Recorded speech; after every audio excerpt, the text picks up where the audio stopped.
Our next speaker is a renowned activist in the community.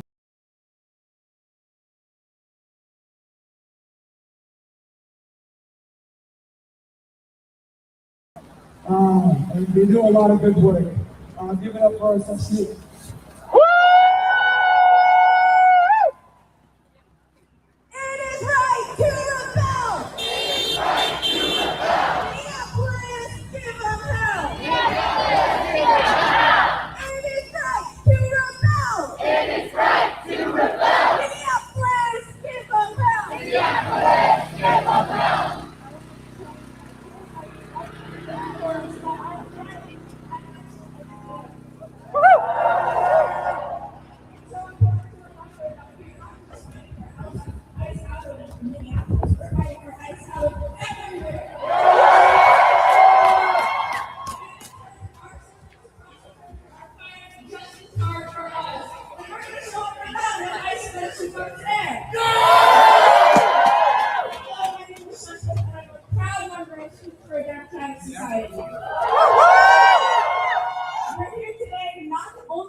And all those detained in ICE cages and their families destroyed by ICE violence. Say their name! It's clear to everyone that Minnesotans want ICE out of everywhere.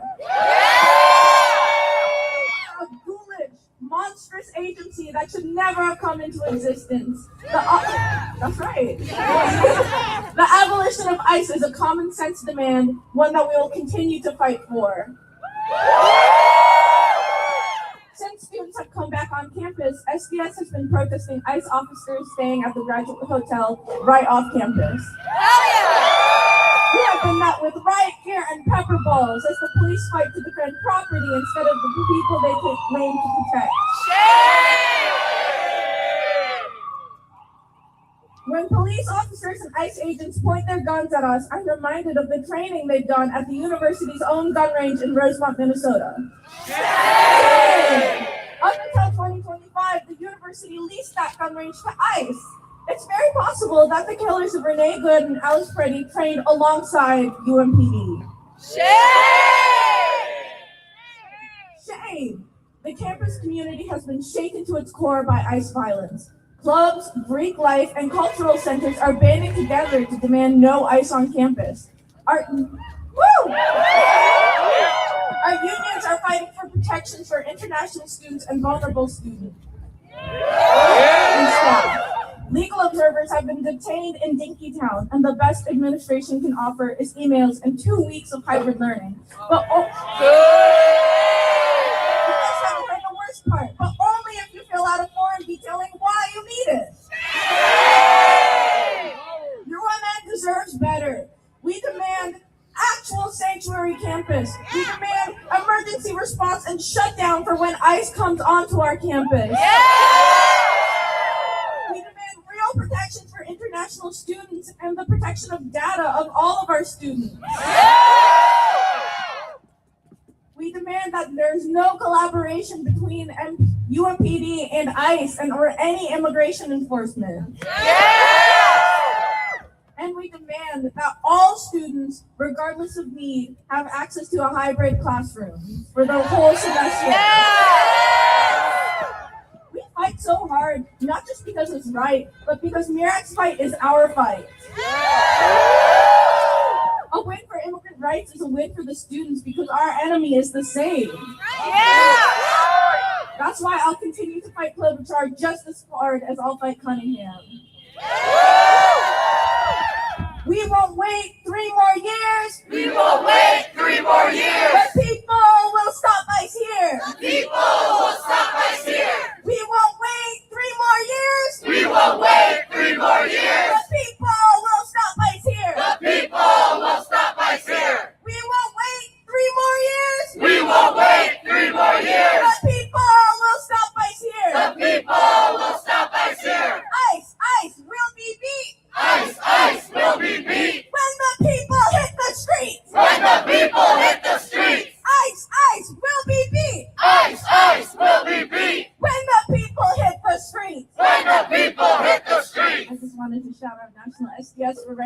dance for us. We love you, SDS! Thank you very much, Sashmit. Money for housing and education. Money for housing and education. Not for war and deportation. Not for war and deportation. Money for housing and education. Money for housing and education. Not for war and deportation. Not for war and deportation. Money for housing and education. Money for housing and education. Not for war and deportation. Not for war and deportation.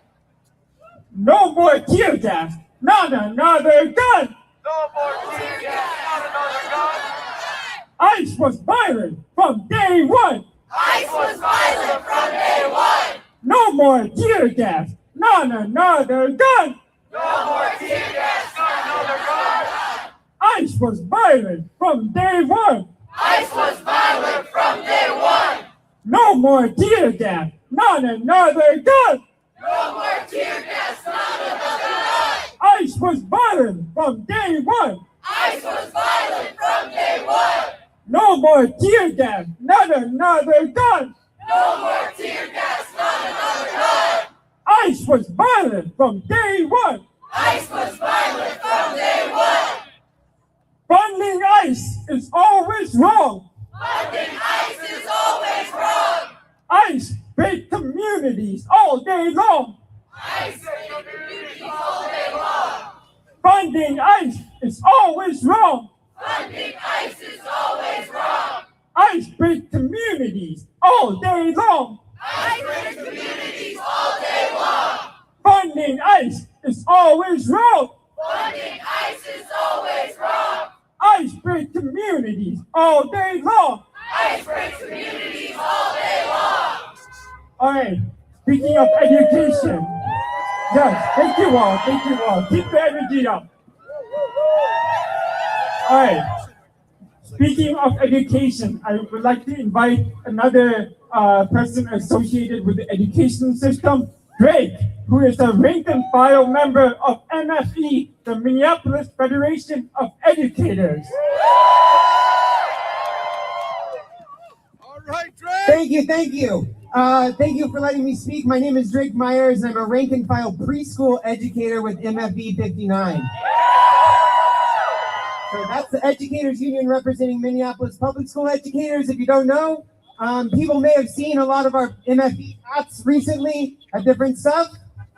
Educators have been at the front lines fighting back against ICE's presence in our communities, because every educator has felt the terror of the attacks firsthand in their own families, neighborhoods, and classrooms. Students and staff have been abducted, even on school grounds. Schools have been stalked relentlessly and sometimes tear gassed. We have to take the preschoolers in early when we hear flashbangs going off near the recess area. And classrooms are missing more and more students every day. Just today, I heard a bus full of kids had to watch as someone was abducted by ICE right in front of their school bus. The horrors of this racial terror campaign have been felt every minute of every school day. Despite all that, each and every educator is activated, participating heavily in protests, neighborhood watch groups, mutual aid efforts, and planning actions to fight for the future our students deserve. Educators are leveraging what we do best, teaching and nurturing our communities. Educators stand up for many demands: ICE-free zones around schools, a guarantee that SNAP funding will continue, an eviction moratorium until ICE is out, and protections and accommodations for impacted staff and students. I don't know of a single educator who wants our federal tax money going to pay for this campaign of racial terror. We want money for quality public schools. We want ICE out now. And yet, many of my fellow educators may even support Amy Klobuchar, because they don't know what she has stood for. Amy has voted again and again to fund the bombing of children, the destruction of every school in Gaza, she poses for pictures with Netanyahu when she can. In meetings with Palestinians who have lost family members to U.S. bombs, she yawns. She does not care about children. As Hennepin County Attorney, she threw a 16-year-old boy, Mayan Burrell, into prison for life with no evidence. So forgive me if I don't believe her when she says she'll vote against more ICE funding. If she can't draw the line on genocide, then where can she draw the line? Now I want to say something slightly classroom style since I'm an educator. I see a lot of people posting that abolish ICE is the moderate position, and I agree. ICE is not even as old as me. I'm 33.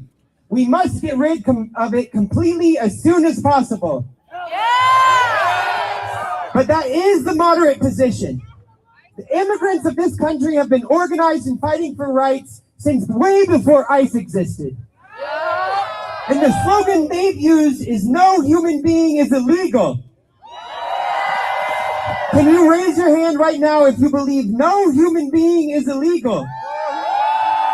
Please keep your hands raised. So, if abolish ICE is the moderate position, we now know a deeper slogan we can say that comes from the heart of the immigrant rights struggle. I'm so glad Mirak has taught me this slogan. Legalization for all! Legalization for all! Minneapolis, keep your hands up, but make them into a fist. And say it with me. Legalization for all! Legalization for all! That is what we've got to demand. Nothing less. Legalization for all! Legalization for all! Legalization for all! Legalization for all! Legalization for all! Legalization for all! Thank you, thank you. All right, guys, I just want to make a really quick safety announcement. If you are by the road, please move closer. We don't want anyone to get hit by cars. Yeah, come on, scoot on in. You don't have to be afraid of me. I don't fight. And there's also there's no space over here. There's some space over there. You can still hear pretty well. Our sound isn't that bad. So, yeah, but please stay away from the road. Okay, I'm gonna do some more chants before I introduce our next speaker. Yay, chant. Okay. I hope you guys practice on your Spanish, because that's what these next chants are going to be. El pueblo unido jamás será vencido. El pueblo unido jamás será vencido. El pueblo unido jamás será vencido. El pueblo unido jamás será vencido. El pueblo unido jamás será vencido. El pueblo unido jamás será vencido. You can be louder than that. Come on, guys. Practice your Spanish. This is the time. Minnesota presente. Minnesota presente. Minnesota presente. Minnesota presente. I do it for my people. I do it for my people. Yo lo hago pa mi gente. Yo lo hago por mi gente. Minnesota presente. Minnesota presente.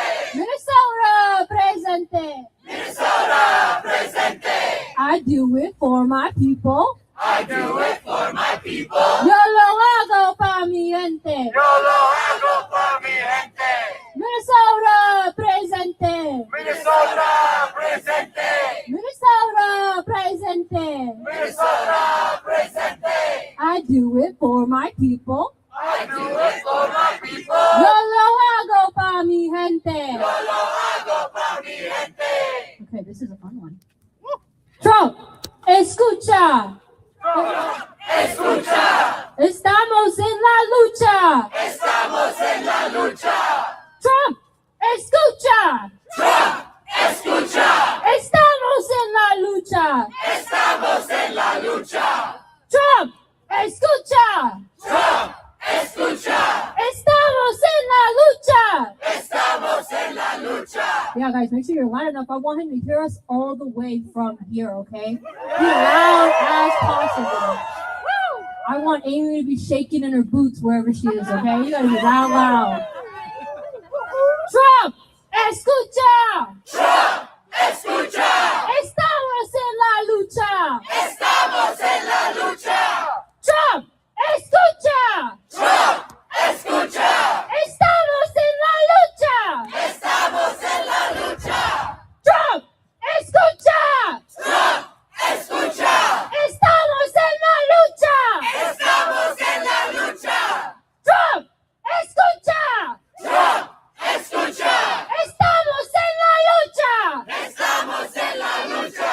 Hey, great job. Great job, guys.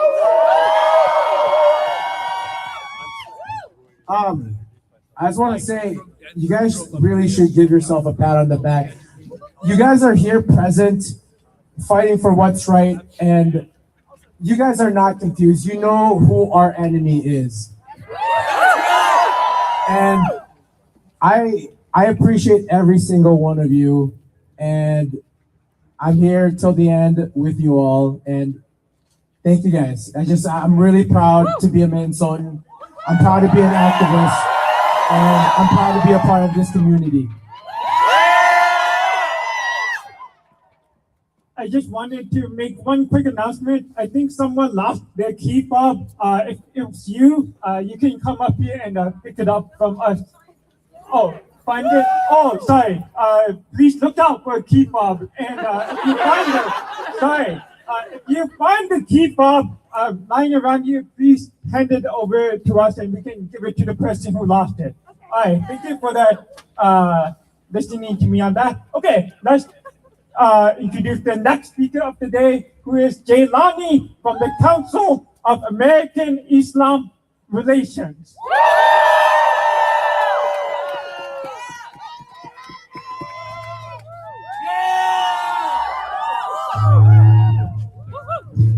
All right, everybody. First and foremost, I want to greet you all with a greeting of peace. Assalamu alaikum wa rahmatullahi wa barakatuh. Peace and blessings be upon you all.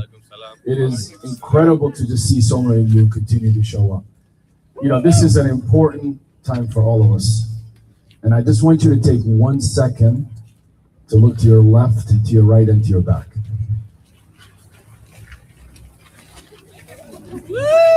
And I want you to do something Minnesotans have been doing now for the last 4 weeks. Let's give each other hugs.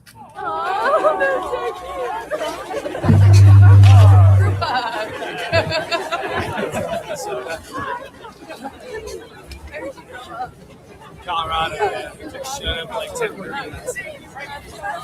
Older here. I want to let you know that Renee Good gave hugs to her neighbors. And I just learned something yesterday. I spent a little time with some of the businesses, and I found out that some of the businesses were telling me about their encounters with Alex, and they said he was the neighborhood watch. He was the person who cared. He didn't just stand outside, he knocked on the doors and checked in on the businesses, and especially our immigrant businesses. In fact, I talked to this young Somali woman who told me she did not know, as soon as she saw the video, without anyone telling her who he was, and she knew he was Alex. He embodied the best of our state. He embodied the best of our neighbors. Both Renee Good and Alex did everything possible in their will to protect their neighbors. And these monster killer cops killed those two individuals. I want you to know Alex's last good deed was protecting a woman from who was physically pushed and shoved to almost to the point where she could have been seriously hurt. What we are seeing in front of us is a moment of history. And I want you to know that every single one of us is in this moment of pain, of agony, and frustrated. But I want you to know that this moment will pass. But the question that we all have in this moment is, what are we doing every day to make our community better, our neighborhood safer? And how are we using our God-given skill sets in this movement right now? If you are a writer, this is a time for you to write.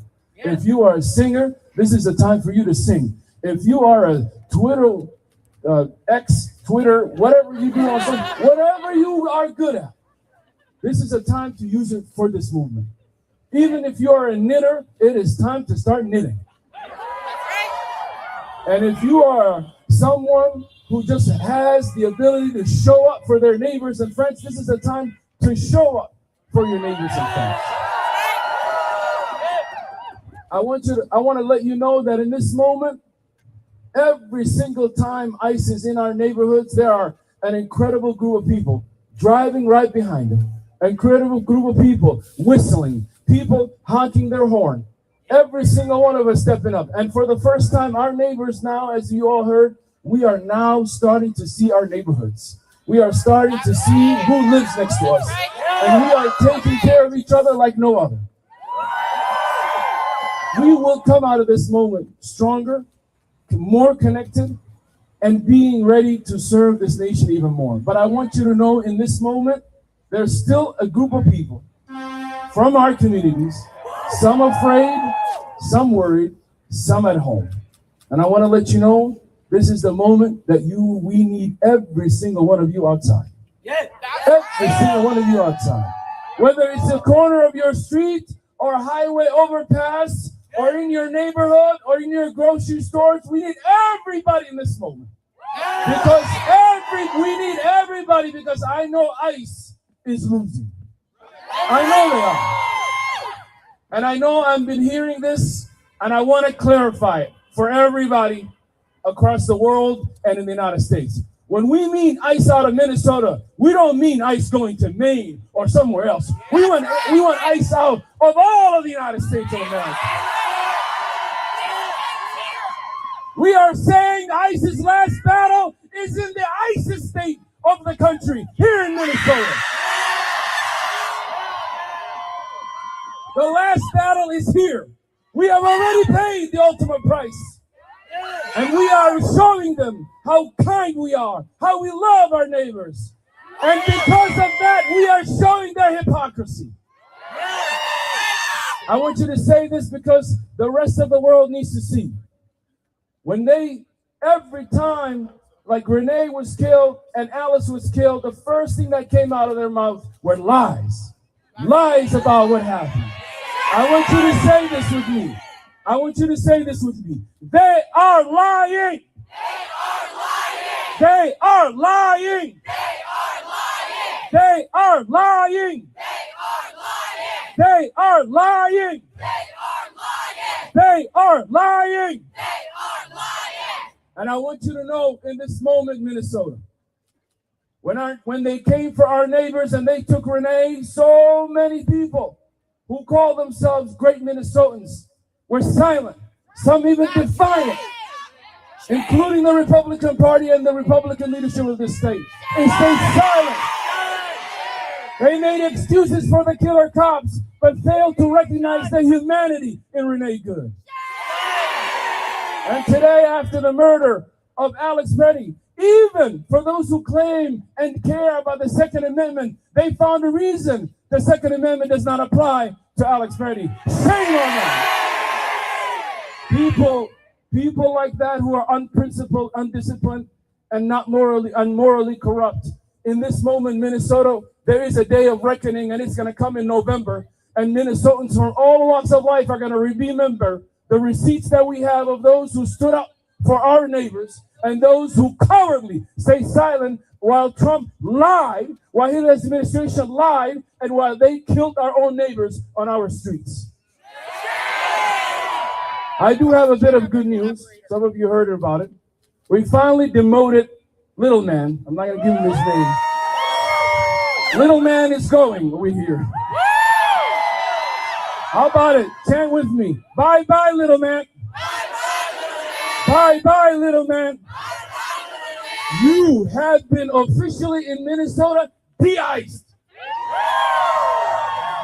No one knows about de-icing the Minnesotans. We've been de-icing for a long time, y'all. We do it by the gallon. Some of us make our homemade de-icers, but we've been de-icing. And guess what? We not only do we ice, we also do the windshield wiper. We just show them off there, right? That's how Minnesotans have been operating with ice. But on a somber note, I want to bring us back because I know there's still some feelings in this moment. I want you to know that when they took Renee, more and more people became observers. And at this moment, as they took Alex from us, we need even more and more people to become observers. They think that they can murder all of us. They will never be able to do that. For one, they take from us, thousands of more rise up. Thousands of more become more observers. And thousands of more become more on the streets, standing up for their neighbors, watching out. And to those incredible people, our neighbors, those of them who could not be outside today, some of them who fear those sirens and those calls, we tell them, we love you and we have your back. Say it, we have your back. Say it, we have your back. Say it, we have your backs. Say it, we have your backs. And because we're Minnesotans, I want to send a beautiful message to our brothers in Maine who are now also facing ICE raids. To Maine, we say from Minnesota to Maine, we have your backs. We have your backs. We have your backs. We have your backs. And they will de-ice just like Minnesota is de-icing. Finally, tomorrow there will be a rally at the Capitol from 12 to 5. As you all know, this moment is coming. The day is almost here when we have officially defeated this administration's ICE and we have sent them back into the borders and no more on the streets of this country. That day is around the corner. And it will happen because Minnesotans just like you showed up on corners just like this, who demanded that we care more about our neighbors than the authoritarian regimes that they sent on us. Our love will win in this face of hatred in this moment. Minnesota's love will win in the face of hatred in this moment. But I call upon you in this moment to make deep commitments to your neighborhood, to your families, and to this great state. This moment must define the future. And for the first time in this country, we must fix the immigration system and allow every person's dignity and humanity to be accepted. And to allow everyone who is legally here to be allowed to have immigration pathways. No one is legal on stolen land. Say it with me. No one is legal on a stolen land. No one is illegal on stolen land. No one is illegal on stolen land. No one is illegal on stolen land. And finally, I know you're all cold, but just to close this off, if you want to pull your phone out and turn the flashlights on for half a second, if you can do that. In the moments of darkness, it is people who stand up in this moment who shed a little bit of light in the darkness that we're in. And as we just turn out these lights, I want you to, in this moment, to recognize that this is what's happening all over Minnesota. Neighborhoods, across neighborhoods, people who may have not met each other are standing up for each other. People across our state are now talking to each other. And we are not only giving each other hugs, we are actually embracing each other. I was in a Cub Foods in the late night, and I was in an alley, and I could look at the other person, and I can tell you that every single Minnesotan today is feeling a sense of love for their neighbors. I walk into Costco, and the woman there who was in actual tears, just giving embrace to each other. This is a moment for Minnesotans to share the goodness that we have to the rest of the country. And we shine in this North Star state a little bit of justice for the rest of the country. For Renee Good and Alex Brady, we say as Minnesotans, we will not give up this fight. Say it with me. We will not give up this fight. We will not give up this fight. We will not give up this fight. We will not give up this fight. We will not give up this fight. We will not give up this fight. We will not give up this fight. Say it with me. We are winning. We are winning. We are winning. We are winning. We are winning. We are winning. We are winning. We are winning. We are winning. We are winning. And and to all of you tonight who showed up, and to all the countless people that continue to show up. I know Alex, if he had the chance, would be here tonight. And I know if Renee had the chance, she would be here tonight. So we say to those people at home, continue to show up. Victory is around the corner. There is a day coming when Americans will wake up and ICE will no longer be existing on the streets of our country. And that day when it comes, Minnesotans across this country, Minnesotans wherever you are and here in this state, should wake up knowing that it died here in our seats. And because we stood up together and we fought harder than ever, no matter what they say about us. I know we're a little passive aggressive when we say oops and all this kind of weird stuff, but never corner a Minnesotan. Never corner a Minnesotan. Never corner a Minnesotan. Our sheer love for each other is showing up every single day across the state. And in this moment, this morning, we called on our state leaders to prosecute and charge these officers. We're not waiting for the federal government anymore. Prosecute them, charge them, arrest them now. Say it with me. What do we want? Justice. When do we want it? Now! What do we want? Justice! When do we want it? Now! What do we want? Justice! When do we want it? Now! What do we want? Justice! When do we want it? Now! And we must demand justice by any means necessary.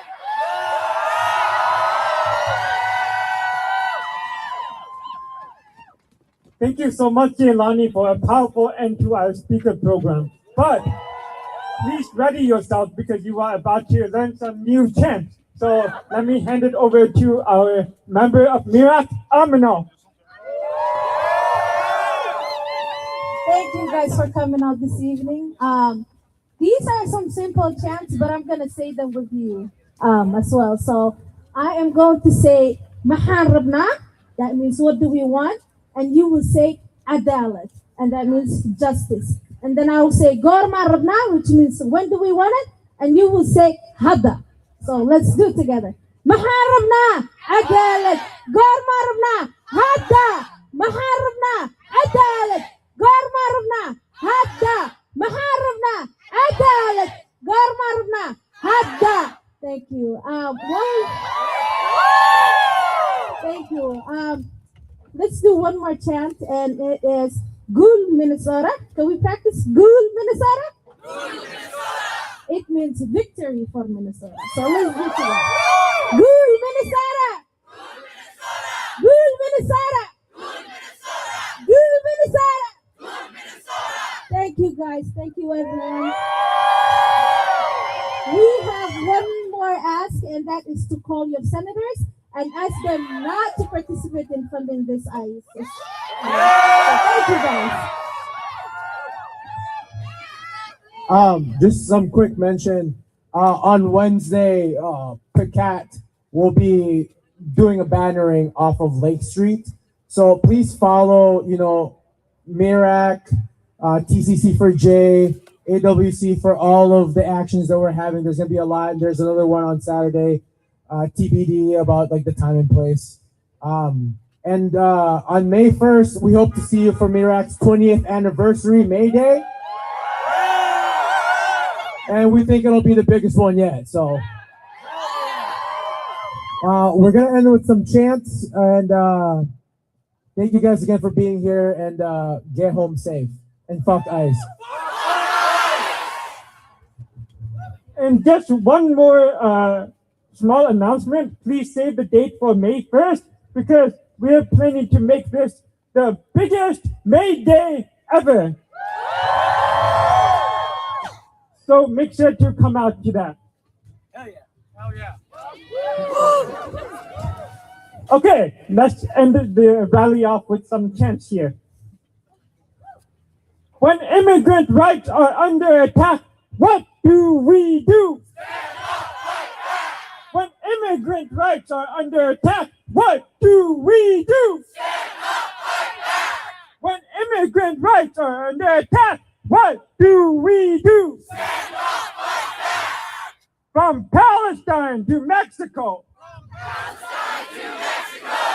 Border walls have got to go. Border walls have got to go. From Palestine to Mexico. From Palestine to Mexico. Border walls have got to go. Border walls have got to go. From Palestine to Mexico. From Palestine to Mexico.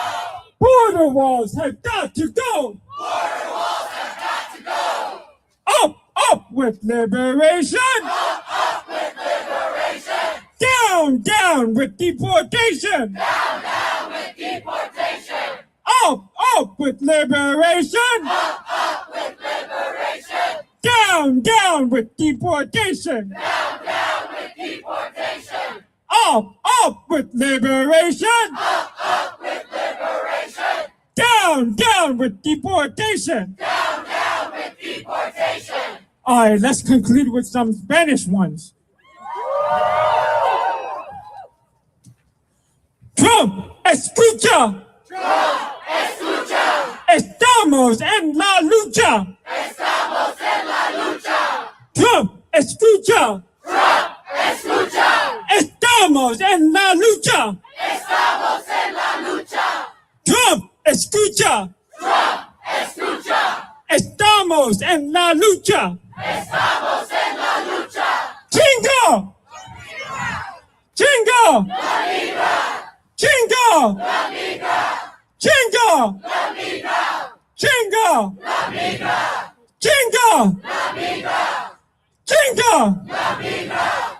Okay, one more. El pueblo unido.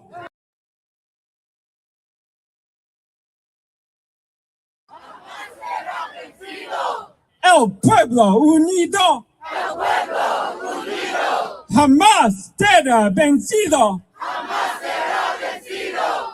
El pueblo unido. El pueblo unido. Jamás será vencido. Jamás será vencido. El pueblo unido. El pueblo unido. Jamás será vencido. Jamás será vencido. Okay, thank you for being with us on this rally tonight. And please keep up the energy for this week and for the rest of the week. Have a good night, everyone.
On that.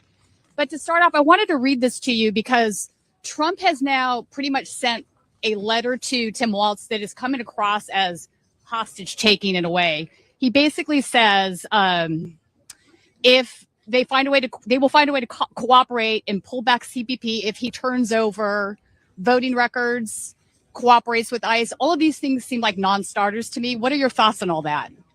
Well, it's unacceptable, and he needs to come here and talk to people. They just want their lives back. Minnesotans are good people. They're hurting. They're grieving. The small businesses are closed. There's a welcoming community. They don't want federal agents on the streets shooting Americans, detaining immigrants with violating their human rights. We need the ICE agents out. We need to restore the community here. And I am going to be introducing a 10-point plan. No new funding for ICE. Repeal the $75 billion supplemental to ICE and tear down this agency and put an agency under justice with oversight. So I'm just here first and foremost to thank people in Minnesota. They are courageous. They are good people. They're loving people. They've been out here in the freezing cold. You know how cold it is. And someone told me it's too cold to snow. I hadn't heard that before. But, you know, they're out here in freezing weather with the risk of ICE officers coming. And they're out here standing up, not for themselves, but for immigrant communities. Look at the groups. It's actually not many immigrants. They're here putting their lives at risk for immigrant communities. They're heroes. And I wanted to say thank you to them for being heroes to the country. Speaking of which, I wanted to ask you, there was recently, obviously, the ICE funding bill that wound its way through the Congress.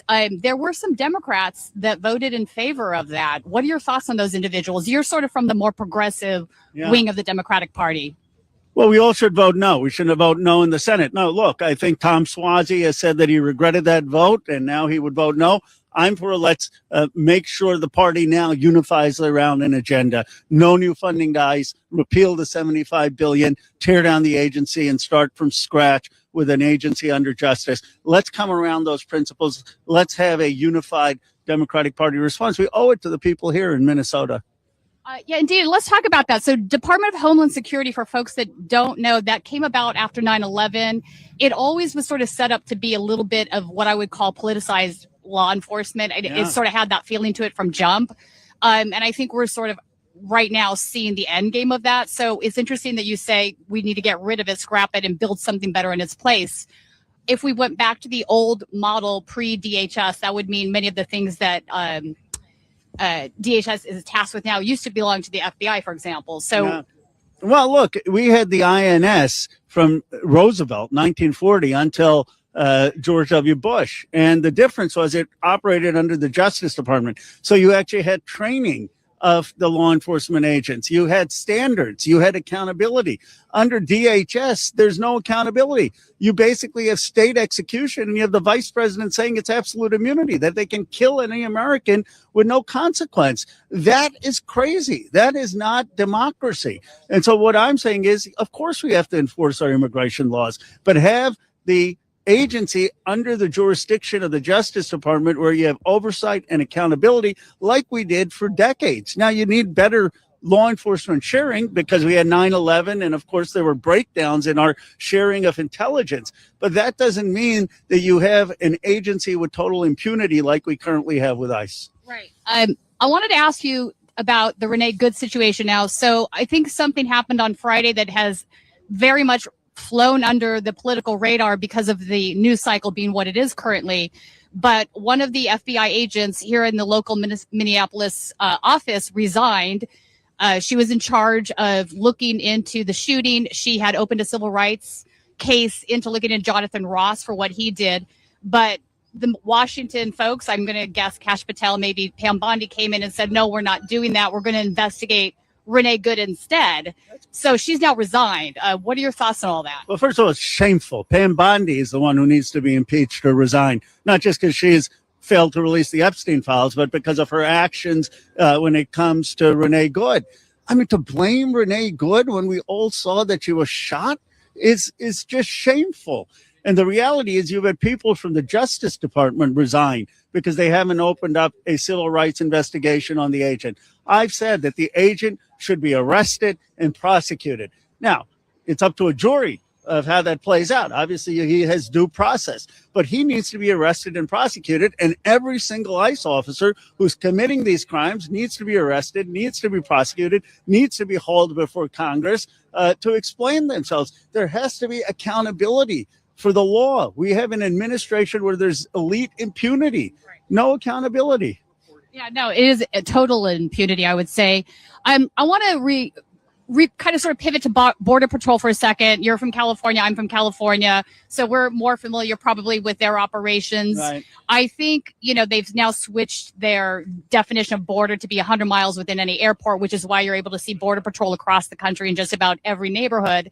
But they were operating this critical incident team for many years. I'm pretty sure it was shut down during the Biden administration. I don't know if it's coming back. But this was basically a team that would go in and cover up shootings that Border Patrol had engaged in. They were investigating themselves. They didn't have any sort of real internal affairs within. So I feel like Border Patrol has always been sort of a paramilitary mindset. Is there a way to reform these guys? Like, what would the future of that look like for you? Well, we should not have Border Patrol in the heartland, in American cities. The job of Border Patrol is to keep the border safe. And when we're taking them away from the border, we're actually allowing for more terrorism, more drugs to come across the border. Have Border Patrol do what we need. Everyone in America believes we need a secure border. But what we don't need is people killing Americans, going and harassing and assaulting immigrants or paying taxes or building their lives in a community. It's wreaking havoc in this country. It's destroying a country that so many people love. This is not politics. You know, I'm a son of immigrants. My grandfather spent 4 years in jail as part of Gandhi's independence movement, fighting for independence for India. My parents came here. I was born in Philadelphia, our bicentenary. I grew up with the belief that this was an incredible multiracial democracy, and they're destroying it with what they're doing with these ICE agents. Yeah, let's talk about the constitutional rights now of people. Fourth Amendment. You know, this is something that is sanctimonious to the country, to everybody that lives here, to our history, our founding fathers. And now they're basically saying they don't need to abide by the Fourth Amendment, that they can invade somebody's home based on one of their administrative warrants, which are not issued by a judge. So this is just paperwork that they issue themselves. They sign it themselves, and they've decided that they have suspicion to go do this. What are your thoughts on that? I think it's crossing a red line. Well, they don't abide by the Fourth Amendment. They're going into people's houses and businesses and arresting people. They don't abide by the Second Amendment. They're assassinating Alex Preddy because he had a gun. That's a right under the Second Amendment. And they don't abide by the First Amendment. They're shooting people for engaging in the First Amendment right to peaceful protest.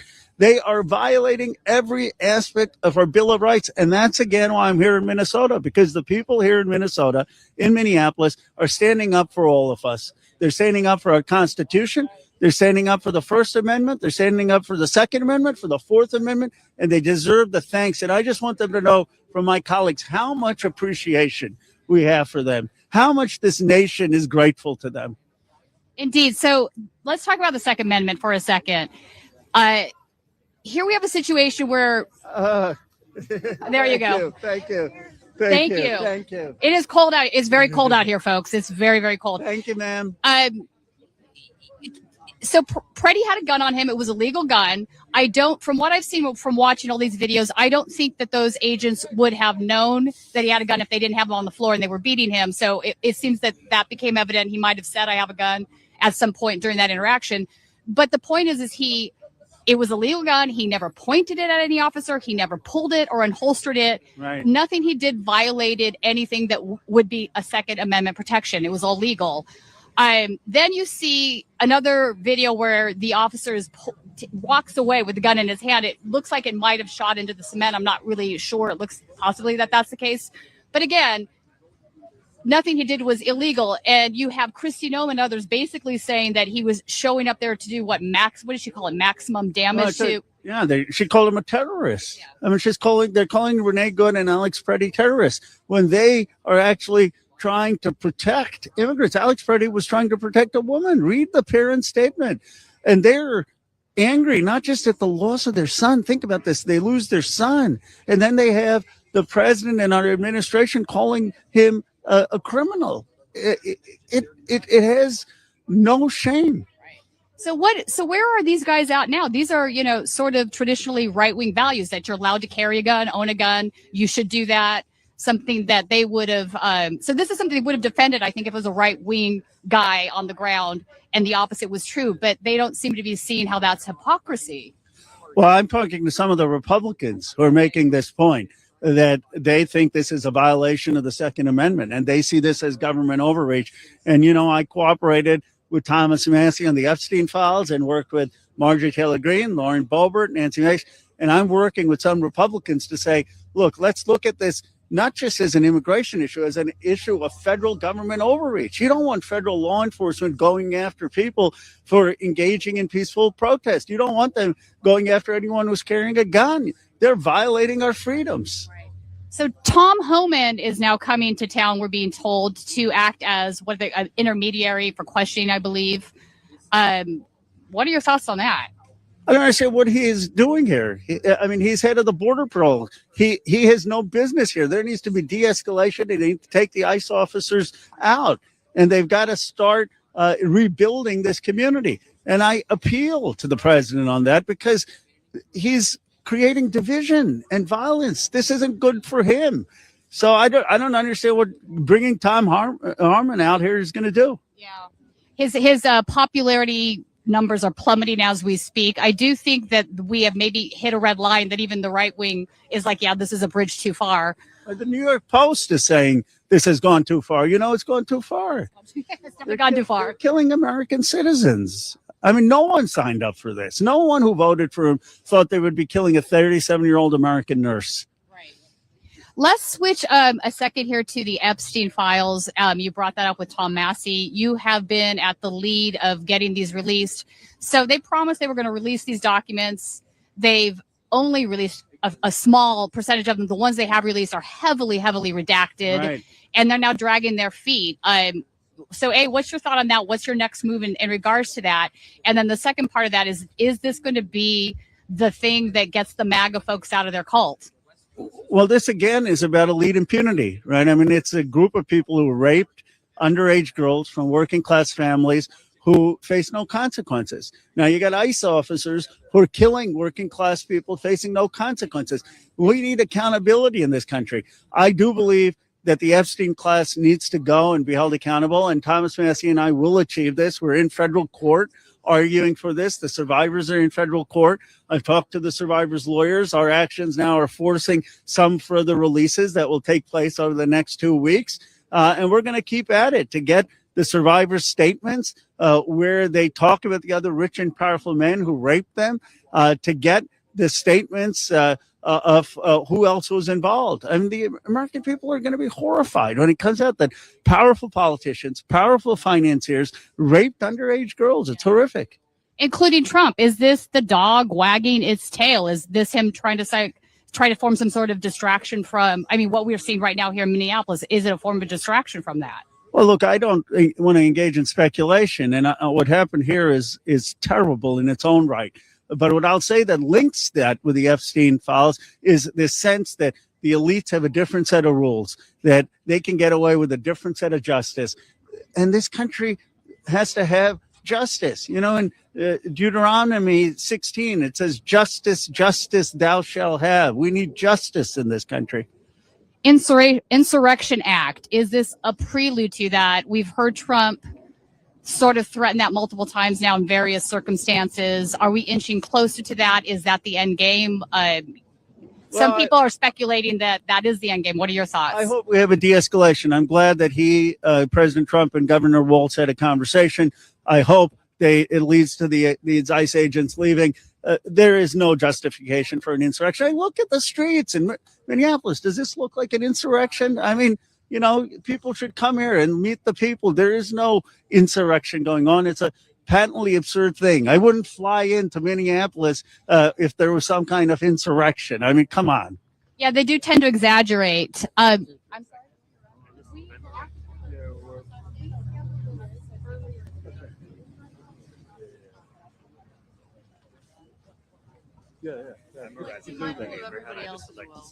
That's fine. Okay, sorry, folks. So something in your wheelhouse has been constantly talking about how income inequality is something that the Democratic Party should be addressing. I want to sort of tie that into what's going on right now with the Trump administration. I think one of the biggest drivers of what we're seeing of some of the increase in fascism is because people are struggling financially.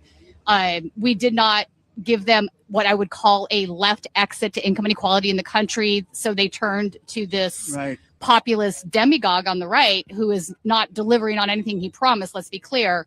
So how does all of that get fixed? This is something I think you've talked a lot about. Well, I call for a new economic patriotism. What does that mean? We need a Marshall Plan for America, good paying jobs everywhere that are either new advanced factory jobs, new technology jobs, new jobs in the care economy. We need a living wage. We need Medicare for all. The healthcare costs are out of control. We need childcare at $10 a day. We need the billionaires and the ultra wealthy paying tax so that we can make sure every American has a chance at the American dream. We need an FDR-like moment, a bold new economic vision where people actually get to participate and have success in life. And we've seen the kind of anti-immigrant sentiment before. During the Great Depression, we had the INS, which we talked about, deporting Mexicans and deporting Mexican citizens because of the economic anxiety. And I feel that a lot of the economic anxiety is contributing to the anti-immigrant sentiment that we feel. A bold FDR-like moment for our times will address that and prevent an ugly right-wing nationalism. Indeed. Thank you so much for your time. Thank you. Good to see you. Great to see Good to see you. Thank you. So we were just speaking with Congressman Ro Khanna. We are here at the site of Alex Preddy's vigil. I'm going to ask John to kind of spin around here so you can see what's going on. Thank you. Yes. This has been like a 24/7 vigil that they put up here in place. There's been protesters out here all day and all night. They're trying to sort of keep it protected so it doesn't get taken down. It's a beautiful memorial to Alex Preddy. One of the things that Rep. Khanna touched on just now was the income inequality that we're seeing in the country. Although the Democratic Party has been talking about making affordability an issue of the midterm elections, and I think they should do that and can do that. But I'm also hearing from a lot of folks, and I understand this, that it shouldn't be the sole issue, that what is going on here with ICE operations, what's going on here with Pam Bondi, with Border Patrol and all of these things is also something that needs to be addressed. Obviously, we were at a protest last night that got pretty crazy at the end. Border Patrol came in. I believe it was Border Patrol at least. There were federal prison law enforcement there as well. And they pretty much went ham on a small group that was left there. Most of the protesters had left and kind of went nuts with the press that was still there. So obviously they don't feel like they're going to be held accountable for anything they say or do, and that they can get away with violating all kinds of constitutional rights, which Ro Khanna also brought up a little bit. Also, I want to ask you guys to join as a member. If you're not a member of Status Quo, it is your membership that allows us to be out here on the street reporting. Your membership pays for our travel expenses, hotels, our live view, and whatever else. So another guy's live over here. So we would appreciate you joining if you can. Thank you for joining us today for Ro Khanna's interview. We will be going live maybe a little bit later at another protest. So make sure that you are subscribed and hit the bell so you get a notification. And it's very cold out here, so I'm going to sign out. Thank you for joining. Tina Desiree Berg reporting for Status Quo in partnership with Midas Touch.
what we stopped for.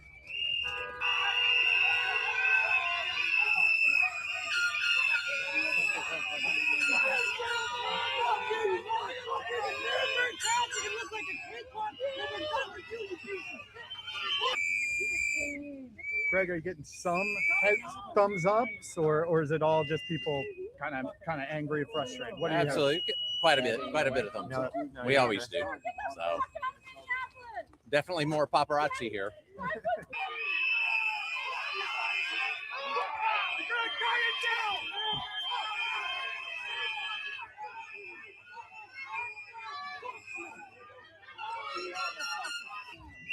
Does this affect you, hearing people blowing the whistles and saying get out? No, it actually helps our patrol efforts quite often. We incorporate that into what we're doing, and it actually sometimes helps.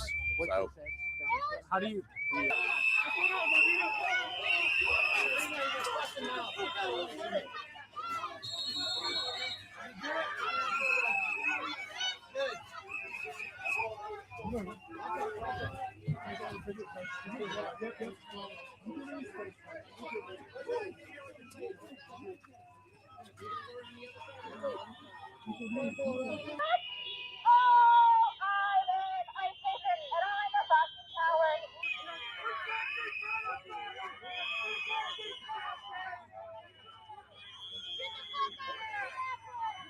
The fuck out of here! Seems like that's what we're doing. Fuck out of here!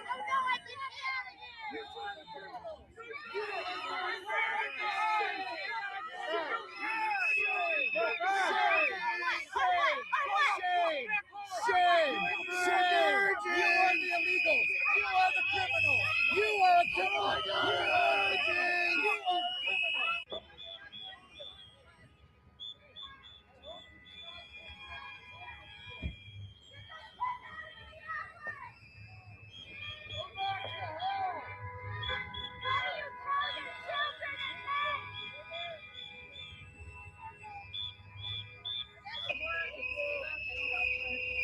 I know it doesn't feel like it, but you're really just feeling how uneducated you are right now.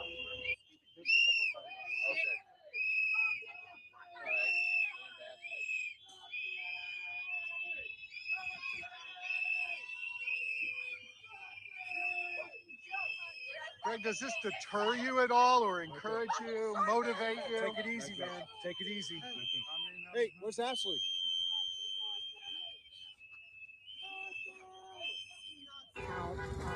Greg, will you talk to us just a second and just tell us kind of what you're out doing today, what you're looking for? we're getting gas now. But you're not just getting gas now. I mean, I'm trying to be serious. What are you doing today? We're getting gas now. We stopped to get gas. Other than that, what are you doing today? Title 8 immigration enforcement. And how's it going so far? Fantastic. It's going good. A lot of good arrests today. Are you guys looking into consequences for denial of service at all? We're getting gas. That's what we stopped for.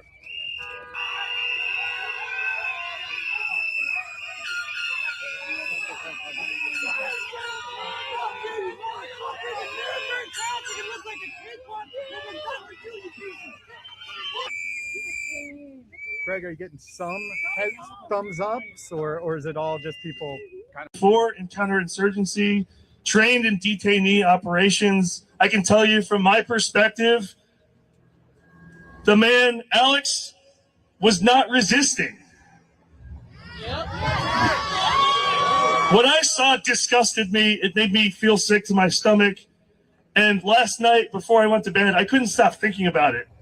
I'm surprised I was able to fall asleep last night. It was terrible, and it felt horrible. But I know the day before, on January 23rd, this city was it was amazing. It was electric. Over 100,000 people in the streets, walking off the job, not going to work, not shopping, not going to school. That is what we need more of. The only way to get ICE out of Minnesota, to get ICE out of Minneapolis, to get ICE out of Whittier, to get ICE out of Nicollet Avenue is to shut it down. Shut it down! Shut it down! Shut it down! Shut it down! Shut it down! And I know many of us are scared. Many of us feel that one day was not enough. And that's true. One day may not be enough. But we're going to have to do it again because we are exercising a muscle, and that muscle is the strike. So let's fight back. Let's expand the general strike, and let's kick ICE out of Minnesota. It is our duty. It is our right. It is our duty. It is our right. Strike, strike, strike, strike. Strike, strike, strike, strike. It is our duty. It is our right. It is our duty. It is our right. Strike, strike, strike, strike. Strike, strike, strike, strike. Thank you.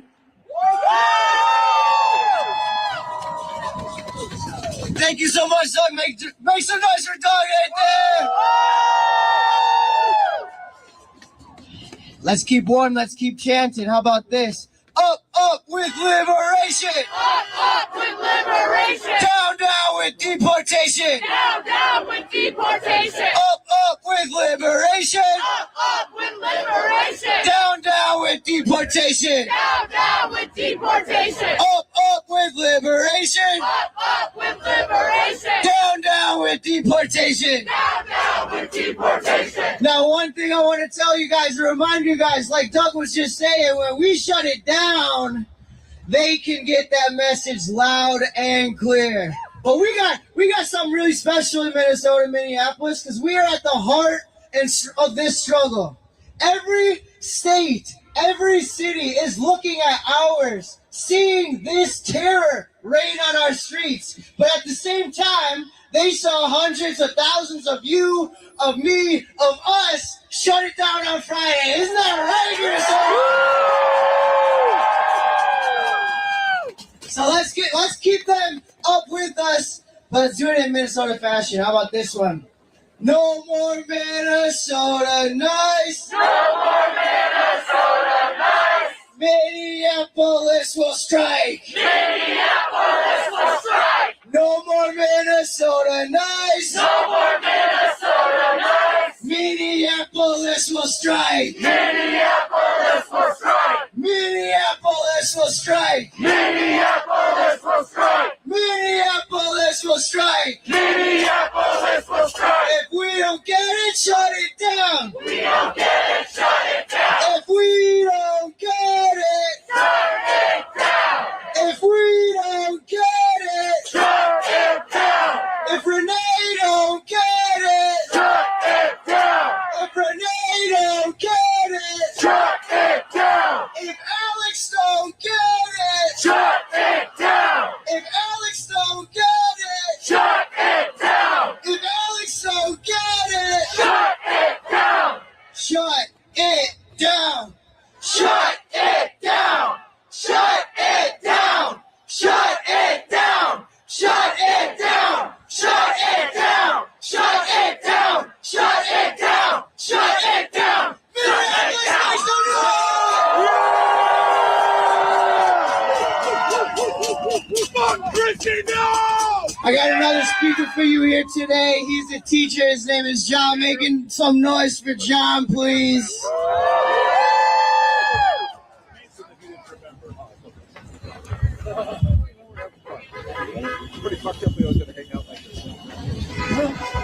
Minnesota, make some noise!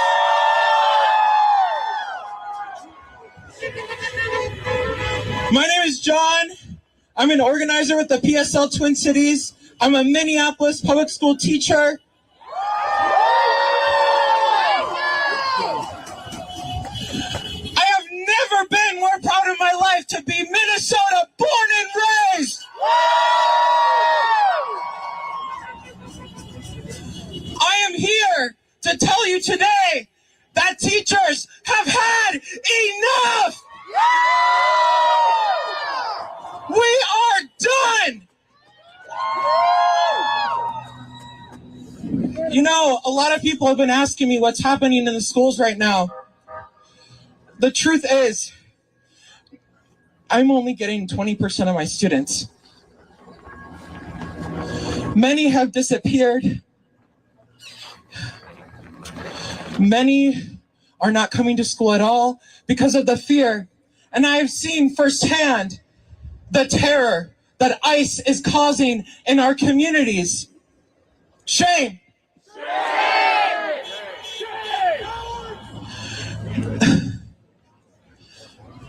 What our families are asking us, and this wouldn't be happening if teachers weren't stepping up right now, is we are delivering food. We're supporting our families. Our work goes beyond the classroom, because that is what being a teacher is. But the biggest thing that our families need right now is rent money. So many of our families are close to being evicted right now. And that is why Minneapolis teachers, we are not asking, we are demanding that Governor Walz enact an eviction moratorium right now.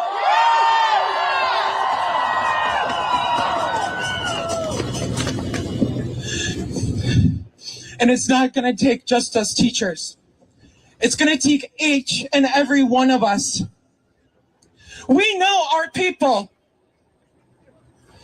Our people are the ones who speak Spanish, Somali, Hmong, Vietnamese, Lao, Swahili, Quechua, and so many more languages. That is who we are. That is who Minnesota is.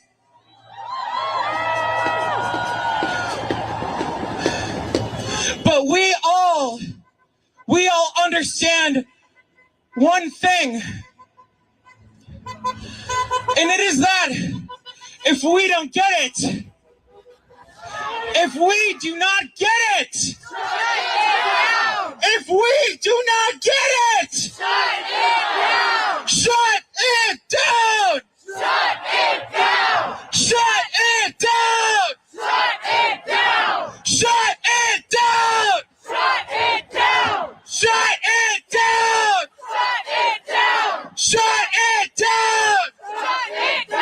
Shut it down! Shut it down! Shut it down! Shut it down! If we don't get it! Shut it down! If we don't get it! Shut it down! If Renee don't get it! Shut it down! If Alex don't get it! Shut it down! If Heido don't get it! Shut it down! If Alex don't get it! Shut it down! If teachers don't get it! Shut it down! If students don't get it! Shut it down! If we don't get it! Shut it down! If we don't get it! Shut it down! Shut it down! Shut it down! Shut it down! Shut it down! Shut it down! Shut it down! Shut it down! Shut it down! Shut it down! Shut it down! Shut it down! Shut it down! Shut it down! Shut it down! Shut it down! Shut it down! Shut it down! Thank you. Shut it down! Make some noise for John! People, keep packing in, folks. Keep warm. We're gonna get thousands more like we did on Friday and throughout the week. So please make some room for your neighbor. Welcome them in, because we know that's what we do best, right, Minnesota? Now, we heard from John what it's like in Minneapolis schools. It's the same in St. Paul. And if you're not from the Twin Cities, you're seeing this in your suburban, in your rural, and your other out-of-city school districts as well. And if you're outside the state, we know you're seeing this too. So now more than ever, we need to continue to be in the streets, but also organizing together to make sure we can shut it down for real this time. We have an organizing meeting at 5 p.m. University Baptist Church tonight to really kind of build this structure continuously, because again, we were out here yesterday, you were out here the day before that, you were out there the day before that, and you saw what we can do when we come together, because we shut that down on Friday. Isn't that right, Minnesota? The first general strike in some 80 years. We're making history right now. And we need each and every one of you to continue making that history. Because guess what? You saw what happened last night. They're scared of us.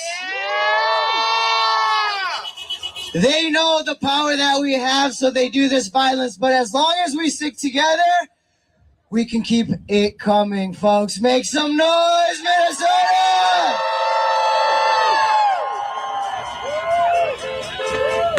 No more Minnesota noise! No more Minnesota noise! Oh, sorry, give me one more time. No more Minnesota noise! No more Minnesota noise! Minneapolis will strike! Minneapolis will strike! No more Minnesota noise! No more Minnesota noise! Minneapolis will strike! Minneapolis will strike! I got another speaker for you. There's a roof from the Sunrise Movement. Make some noise! Hey y'all, my name is Arushani Ajay. I'm the executive director of the Sunrise Movement. I'm so honored to be out here with you today. And I'm so proud to be a Minnesotan because we are making history, y'all. The eyes of the whole country, of the whole world are on us right now. And we have something to teach. I wake up every day and I've never have felt more like I'm living in a war zone. How many people have woken up in fear? How many people have gotten messages from their friends and family about getting afraid of being deported? How many people have faced off against ICE agents pointing guns and tear gas in their face? What we are under is horrifying. It is not normal. It is not a democracy. We are under an authoritarian regime right now. But you know what else? I have seen the definition of solidarity in the last few weeks. I have seen something more beautiful and more powerful than anything that billionaires like Trump could ever dream of. I have seen neighbors helping neighbors wash tear gas out of our eyes. I've been in signal chats where every day, every neighborhood have 1,000 people patrolling the streets. Every block I walk down is like there's people everywhere on every corner. And we are building solidarity across race, across class, across language, across neighborhood. They have no idea what they are unleashing. Do you know how beautiful it is that when Renee Good or Alex Preddy gets shot for doing nothing more than filming, the reaction of our state is to have tens of thousands more people do the exact same thing? That is courage. That is bravery. That is what ordinary people have that ICE agents couldn't dream of. They don't know what they're messing with in Minnesota. And you know what? We're not just organized, we're strategic too. We're innovating every single day to build a mass network of solidarity that is literally rivaling the greatest military superpower in all of human history. That's us! That's us, and that's organized everyday people. And you know what? We're not just going on defense, we're going on offense too. I know that it's amazing that we have a network that can track deportations and have patrols on every corner, but I also know that we need to kick ICE the fuck out of our city! And that comes from knowing that ordinary people uphold a regime. We are the ones who make roads operate, who drive buses and trains, who staff hotels, who run rental car agencies, who run restaurants, and who deliver food. That is us. That is something that we have power over. And if ordinary people can withdraw our consent to be governed. That is how we stop authoritarian regimes. And we're doing it right now. We're doing it right now. We're innovating like we haven't seen in this country, and it's amazing. Right now, we're running campaigns on Hilton and Marriott and Enterprise to stop collaborating with ICE, and it is working. We walk down streets, and I see so many restaurants and small businesses saying that they're Fourth Amendment workplaces that no ICE cannot come into. We're getting reports and reports of Hiltons quietly kicking out ICE. They're afraid to say it publicly because they're afraid of getting backlash, but they are doing it. And we're getting reports of ICE leaving the hotels because they don't like getting woken up at night. We're a brave and innovative people. We're a strategic people. And I believe that what is happening here right now is going to be the turning point of this regime. It is going to be the turning point of this regime. So I know it is hard sometimes, and I know we are tired sometimes, and I know our fingers freeze in the cold, but you know what? We are going to turn this around. We're going to show the country the path, not just to kick ICE out of Minnesota, although we will, not just to abolish ICE once and for all, although we will, but also to build the type of organizing networks of solidarity, the type of mass organizing that can not only end Trump's fascist regime, but actually build a new political system that works for all everyday people. I want a world where we can all breathe clean air and drink clean water, and we can go to school safely, and we don't have to live in fear of our neighbors getting grabbed. And I believe we're going to win it, because you know what? Revolutions come when incompetent leaders overestimate their power, and they unleash solidarity and courage. And that's what's happening right now. We're at a pivotal point of 250 years of American history, and we are going to win.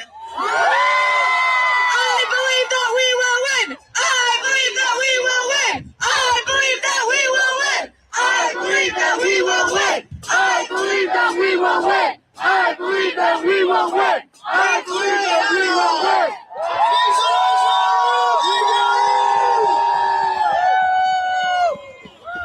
Now, as you can tell, there's a lot of people here, so we want to tuck you in. We want to get you away from the light rail. We want to get you warm with your neighbor because you got to meet them. As Aru said, we've been doing this stuff already, folks. We've been organizing in your neighborhoods and across the city. We saw what we could do on Friday with that real level organization, and we're going to keep that going. Okay, folks? Bring it in. Bring it in. Bring it in. Now I've got another speaker for you to hear today. His name is Abdul. Make some noise for Abdul, please. Hello, Minnesotans. Hello. My name is Abdul. I'm nearby Carmel Mall. I do graphic design. What we see today and the last couple of days is unacceptable in Minnesota. But we send a message across the nationwide, more unity. The weather is too cold, but as you see here, more people are coming here. ICE committing crime here in Minnesota.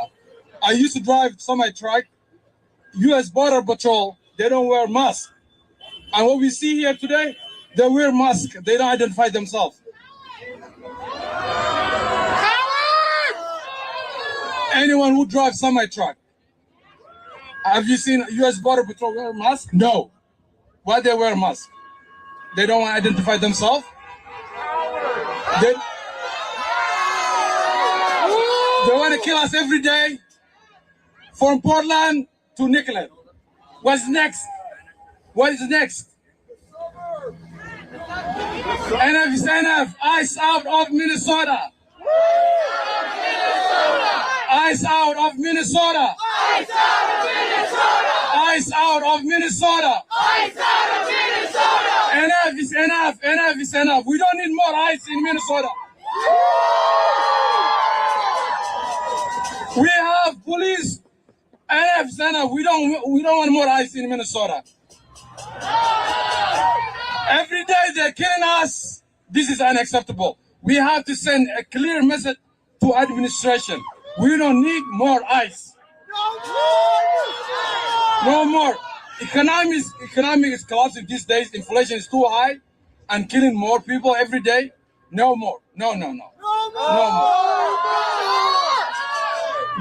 But this tough time, it shows us more unity. The weather is too cold, but as you see, more people are coming right now here in. I'm sorry, I'm too shaken. It's too cold, but I have to stay here because I have to show Renee. I have to show solidarity with Alex.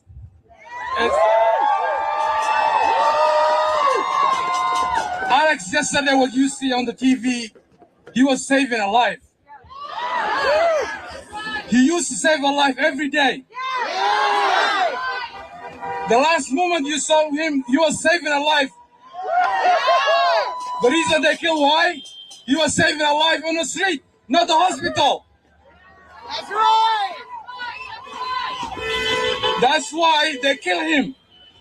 But we have to show up unity, and ICE will go out of Minnesota across nationwide. Thank you, everyone. Make some noise right now from Colorado. Thank you,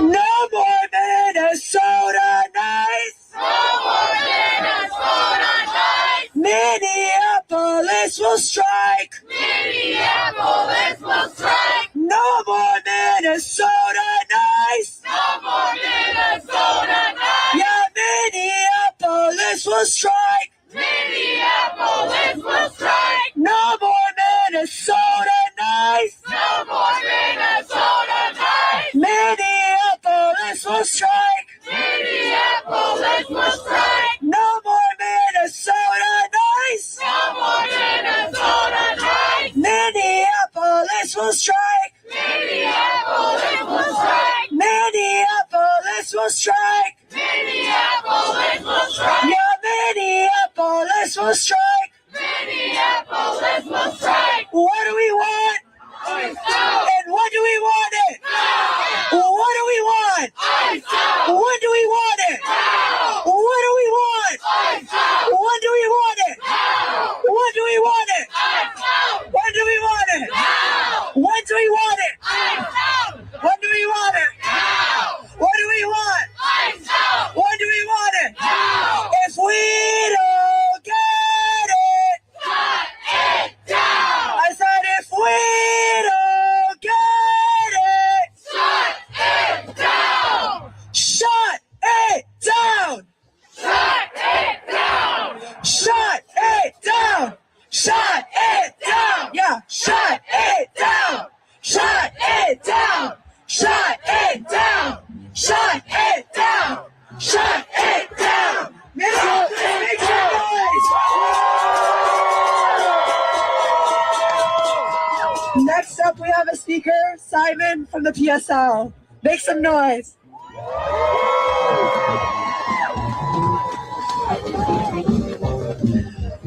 On Friday, we made history. On Friday, we made history because despite negative 15-degree weather, we turned out over 100,000 people to the streets of Minneapolis.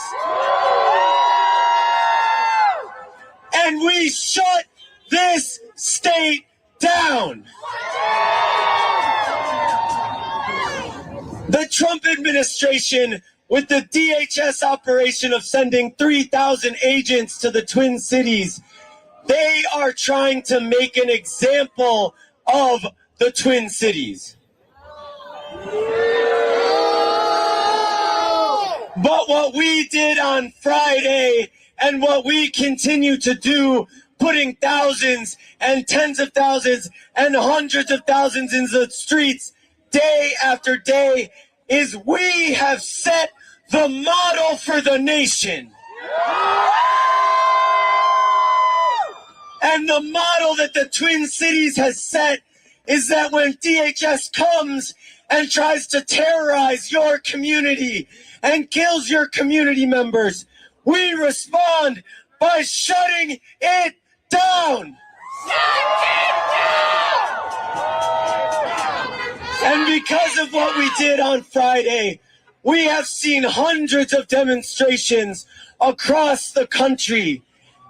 And at every single one of those demonstrations, on the lips of every organizer and every person who's fighting back, is the idea that the way you defeat Trump once and for all is by shutting it down with a general strike.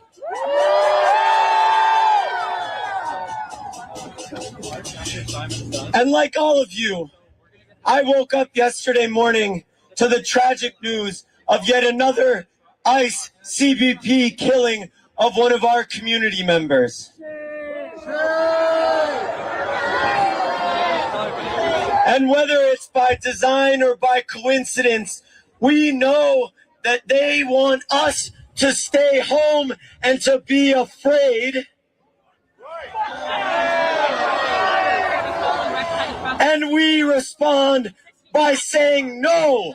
We respond by saying we will extend and expand the general strike here in Minneapolis and across the country.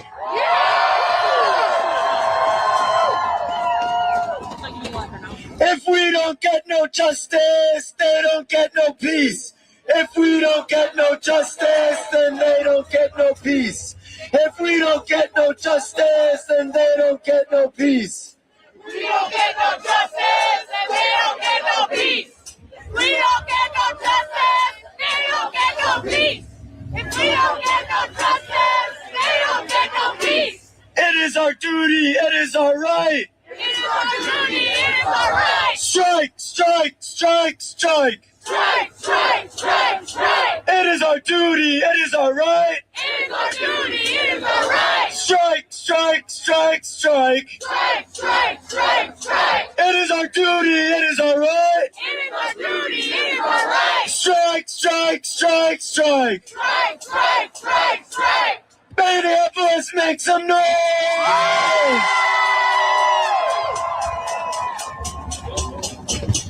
Up, up with liberation! Up with liberation! Down, down with deportation! Down, down with deportation! Up with liberation! Up with liberation! Down, down with deportation! Down, down with deportation! Up with liberation! Up with liberation! Down, down with deportation! Down, down with deportation! Up with liberation! Up with liberation! Down, down with deportation! Down, down with deportation! Down, down with deportation! Down, down with deportation! Down, down with deportation! Down, down with deportation! Down, down with deportation! Down, down with deportation! No more Minnesota nights! No more Minnesota nights! Minneapolis will strike! Minneapolis will strike! No more Minnesota nights! No more Minnesota nights! Minneapolis will strike! Minneapolis will strike! No more Minnesota nights! No more Minnesota nights! Minneapolis will strike! Minneapolis will strike! Minneapolis will strike! Minneapolis will strike! Minneapolis will strike! Minneapolis will strike! What do we want? Ice out! What do we want it? Now!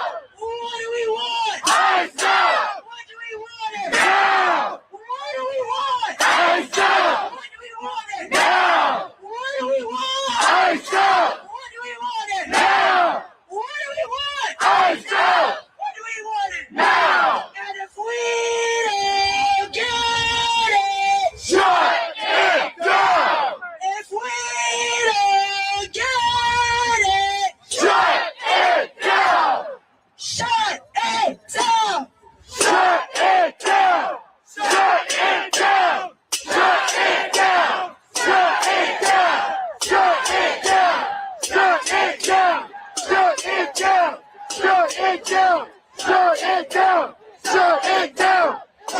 it down! Shut it down! Shut it down! Shut it down! Shut it down! Shut it down! Shut it down! Minneapolis, make some!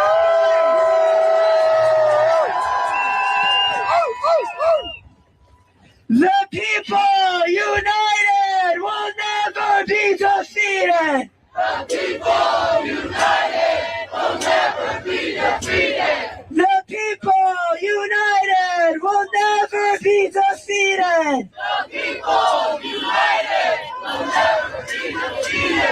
The people united will never be defeated! The people united will never be defeated! The people united will never be defeated! The people united will never be defeated! No justice, no peace! No justice, no peace! No justice, no peace! No justice, no peace! No justice, no peace! No justice, no peace! No justice, no peace! No justice, no peace! No justice, no peace!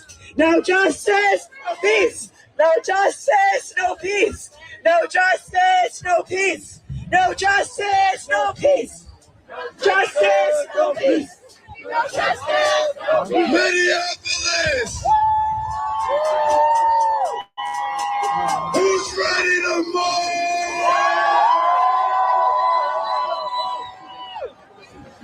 No more! And then when I looked at home, everything looked fine.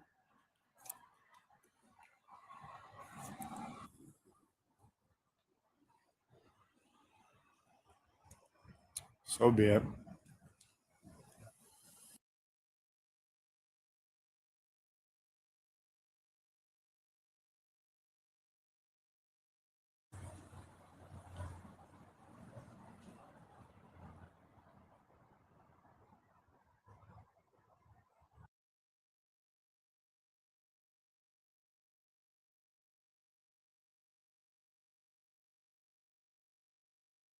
Not your grandmother's bank.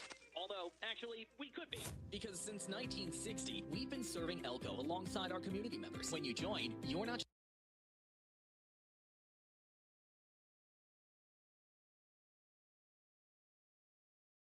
offers all the big bank services, but with hometown service and local decision-making. Explore the possibilities with Elko Federal Credit Union, powered by you for over...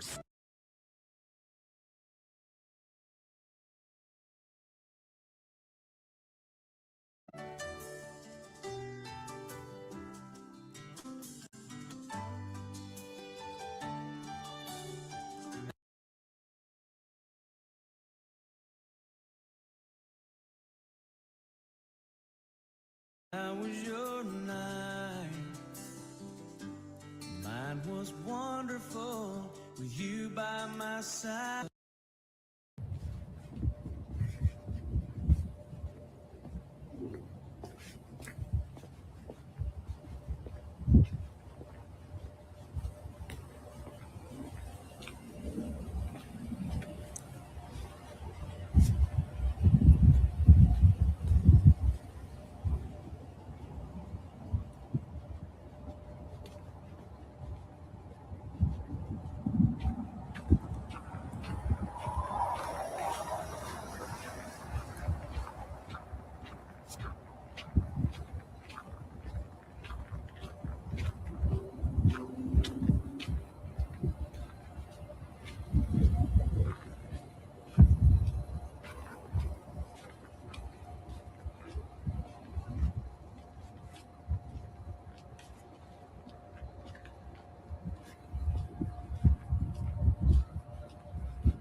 Talking about like when I pee in the woods occasionally, or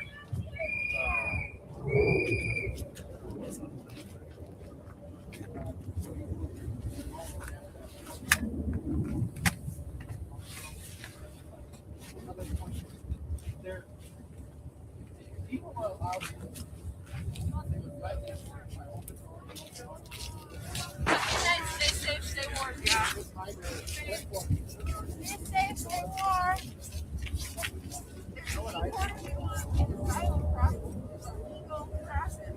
I don't like how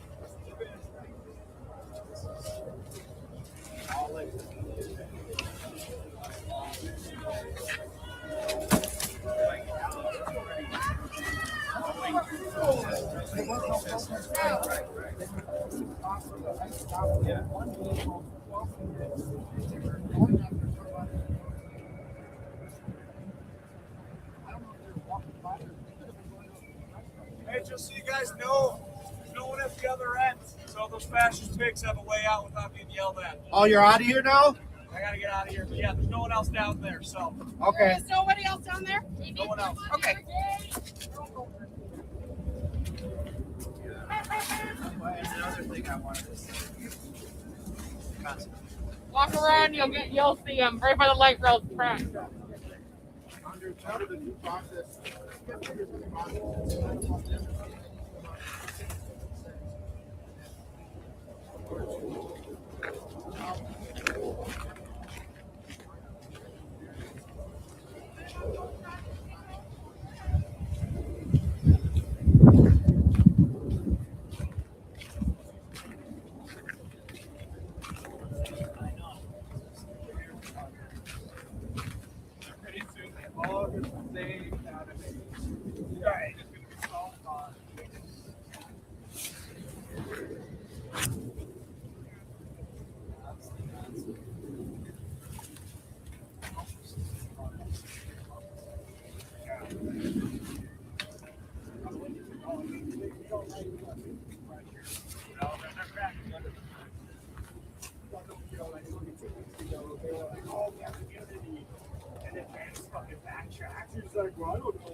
I love seeing that.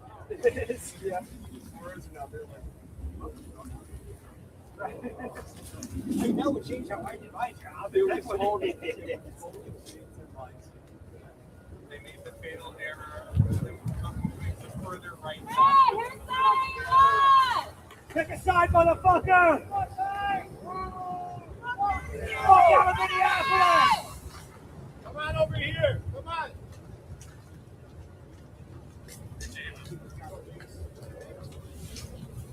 Hey, welcome back, bro.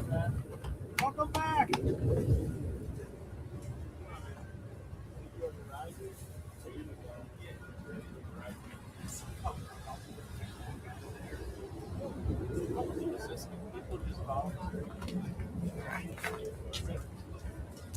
Just possible college during their time, give them a drive.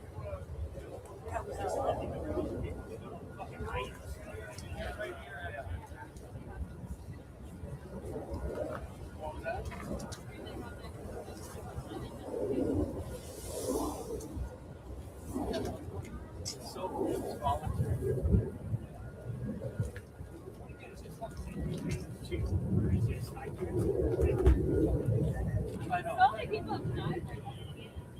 Yeah, that's a real fucking story.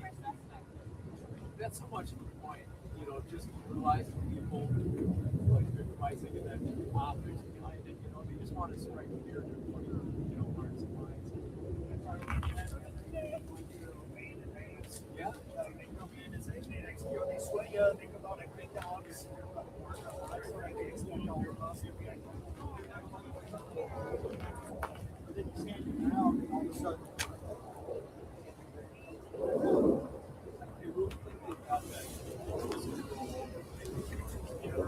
Everybody's just going to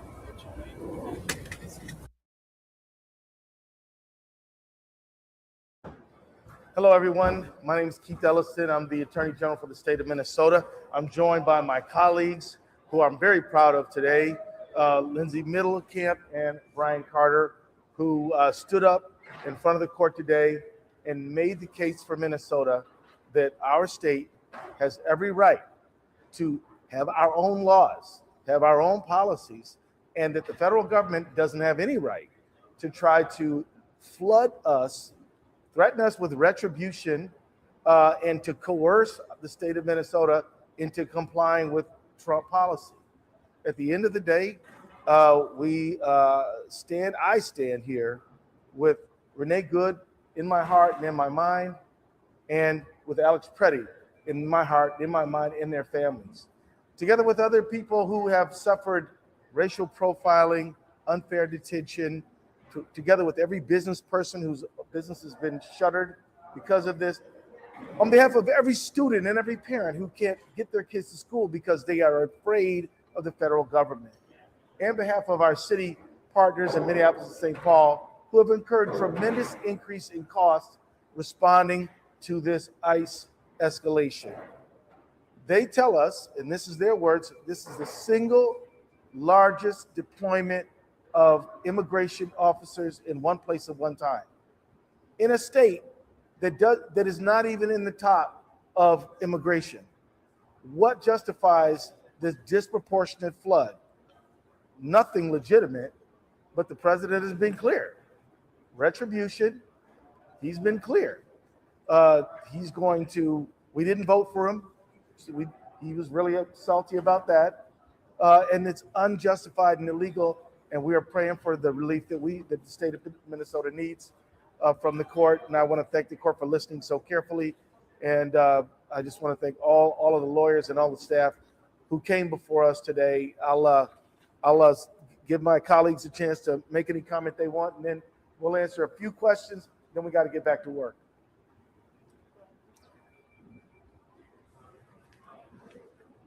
We got the opportunity today to make our case in court. I think we made a strong one. The federal government has not denied our allegation of pervasive and widespread illegal conduct by these 3,000 federal agents who are masked and heavily armed. And we hope that the court will respond to our request for an immediate injunction. I just want to take a moment and say thank you to the courageous people of Minnesota and the courageous local media in particular, and the legal observers and the many who are documenting many of the facts that we have found so fundamental to bringing this case to court. We can't simply ask the court to look around or look outside. We have to bring that story into the courtroom. And every day, the courage of people who have come to our office, come to the ACLU, and come to other attorneys to help put those stories to paper or to photos or to videos, it's been critical. And so thank you to everyone who is doing that courageous part of us bringing something that's both profoundly constitutional but also profoundly human to a courtroom. So folks, I respect you, believe that. But we do have a bunch of work that we got to get back to the office to do. So we're going to take about 5 or 6 questions and just contact Brian Evans at my office if we need to do any follow-up. Brian Evans, brian.evans@ag.state.mn.us. So we're going to have to go in a minute. We'll answer a few, but then reach out to Brian. Attorney General, if I could just ask you, the judge seemed to focus on a couple of things, Pam Bondi's letter, and also the president's social media post about a day of retribution. She appeared, especially with talking about the Pam Bondi letter, she appeared critical. Is that the way you saw it, and do you think those two things are helping your case? Let me just say, I think that the judge is incredibly bright and is focused on the critical issues.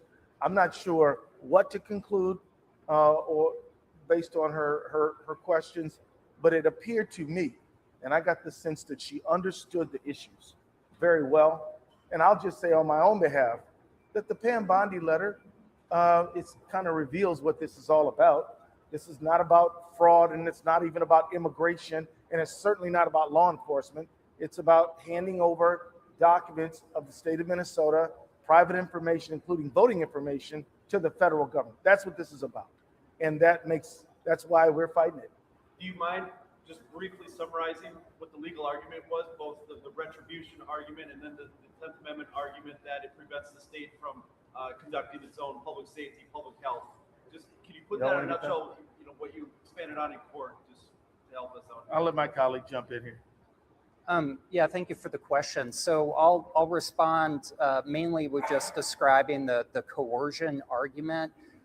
So basically, our Constitution creates a split sovereignty, right? We have the federal government as one sovereign state, and then we have the several states who are separate sovereigns. Critical to that, and in a series of rulings from the Supreme Court, is that the federal government cannot coerce the states into legislating, and they cannot conscript state officers or state employees into administering a federal program. And that is exactly what we have here, is this surge is directed at forcing the state and our municipal parties to legislate and forcing them to participate. Now, whether a state wants to do that is a different story, but the issue is, and this is a critical issue with separation of powers that has been fundamental to our stable republic for the last 250 years, is that the feds can't boss the states around. And that's exactly what we see in the Bondi letter, is that's what they're trying to accomplish here. And I should add too, that they've tried to get these results in court, and we've gone to court and we've fought them and we've won and we're continuing to win. But what they couldn't accomplish with the rule of law in court, now they're trying to accomplish with force in the streets. And that's a big risk to our government. No, wait a minute. This gentleman in the blue coat was, yeah. He's the one who dragged me down here to talk to y'all. So give him a thanks. Do you have a sense for when she'll rule? And if she doesn't rule in your favor, is there any other off-ramp for the state and the cities? I'll let my colleagues jump in on this one. The first one, I don't know when the court will rule. Obviously, we hope it's soon, but the court, this judge is known for her care and excellent attention to detail. And so she rules when she rules. On the other one, we're never going to stop defending Minnesota. If things go our way, great. If they don't, we're right back to the drawing board. The moment will never arrive when we stop fighting for this state. Full stop. I don't know if you guys want to say anything about that. Just from a procedural standpoint, if the court were to either grant or deny the relief that we're seeking, this is a very preliminary stage of a lawsuit. It does not mean that the lawsuit is being decided on the merits. And so the case will progress regardless of what happens after today. Good. Yep. Your reaction to the question, if there's a line, where is it? Based on what you've seen. Well, here's the thing.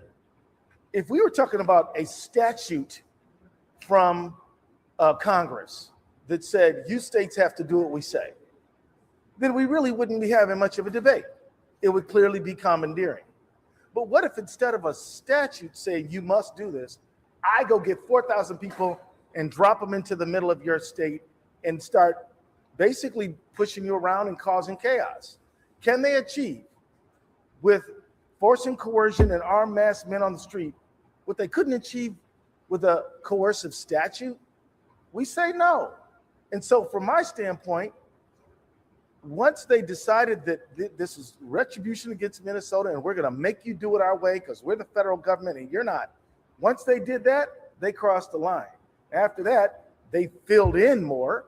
They got a bunch of people to intimidate us, shot up 3 people, killed 2 of them. But at the end of the day, this is coercion, federal overreach, and it started when they decided to do that, in my mind. So I'll just say that I heard the number that they started out with 80 ICE agents. Did you hear that? Status quo was 80. We're somewhere between 3,000 and 4,000. If it's 4,000, that's a 4,900% increase. Now, if there's such thing as too many, 4,900% increase has got to be too many. But the number is not really the issue for me. The number is how they're achieving their original illegal decision to coerce us. But they did it through, I don't know, social media posts, all these people on the street, all this stuff amounts to coercion, and it's got to stop, and I pray it stops right away. One more question, don't be mad at me, but he was loudest, so he gets the last question. And he's from North Dakota, so we got to be nice to our cousins. North Dakota wants to know how much this decision here would affect the country, the nation, because you're talking about sovereignty. Right. Sovereignty of individual states. That's right. How important is this decision that this judge makes today, or when she makes it, to the sovereignty of individual states in the country? This decision is extremely important to the sovereignty of every single state. This decision is critically important, but as Lindsay mentioned, Whatever is decided here is we're asking for preliminary relief. The case will go on, but what is decided in Minnesota overall, this case and everything that we're doing to try to protect our state has great ramifications for the rest of the country. What relief are you asking for specifically? Well, we think that we should go back to status quo, back to 80. Well, but I'm not going to lock in on a number. I'm going to say we were doing immigration enforcement before Operation Metro Surge. It was happening. It was functioning. Nobody ever complained that we weren't doing immigration enforcement. This just unjustified escalation is an intrusion. But what are we asking for? I'd be happy to go back to status quo, and that what makes sense to me. So with that, everybody, sorry guys. From your governor who said that Oh yeah, wait a minute. Brian's going to add something else too. Yeah, I just want to add one thing to that very important question. What does this mean to the country? And this is such a fundamental structural power issue about our government that now is approaching its 250th birthday, right? So this is what I would say to everybody. What if the next administration on the other side of the political spectrum decides to do this exact same strong arm statute, but comes after Minnesota's Kerry statute? This isn't just immigration. This is about all of our fundamental liberties and rights. Thank you, Brian. Mr. Ellison, can I ask you about your governor? He said he had a conversation with President Trump today. He said that they agreed to reduce, potentially, the number of federal agents in the state to work closely with cooperation and to work towards a joint investigation into the shooting on Saturday. Would that satisfy you? All I saw was a social media post. This is coming directly from Governor Walz. I know, but I haven't heard it from him. So I can tell you that I do plan on checking with the governor very soon, and I'll be able to answer that question once I get the facts. But I've learned in my 62 years answering questions that I don't know the facts about is a bad idea. So we'll see everybody later. Thank you very much.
Sorry.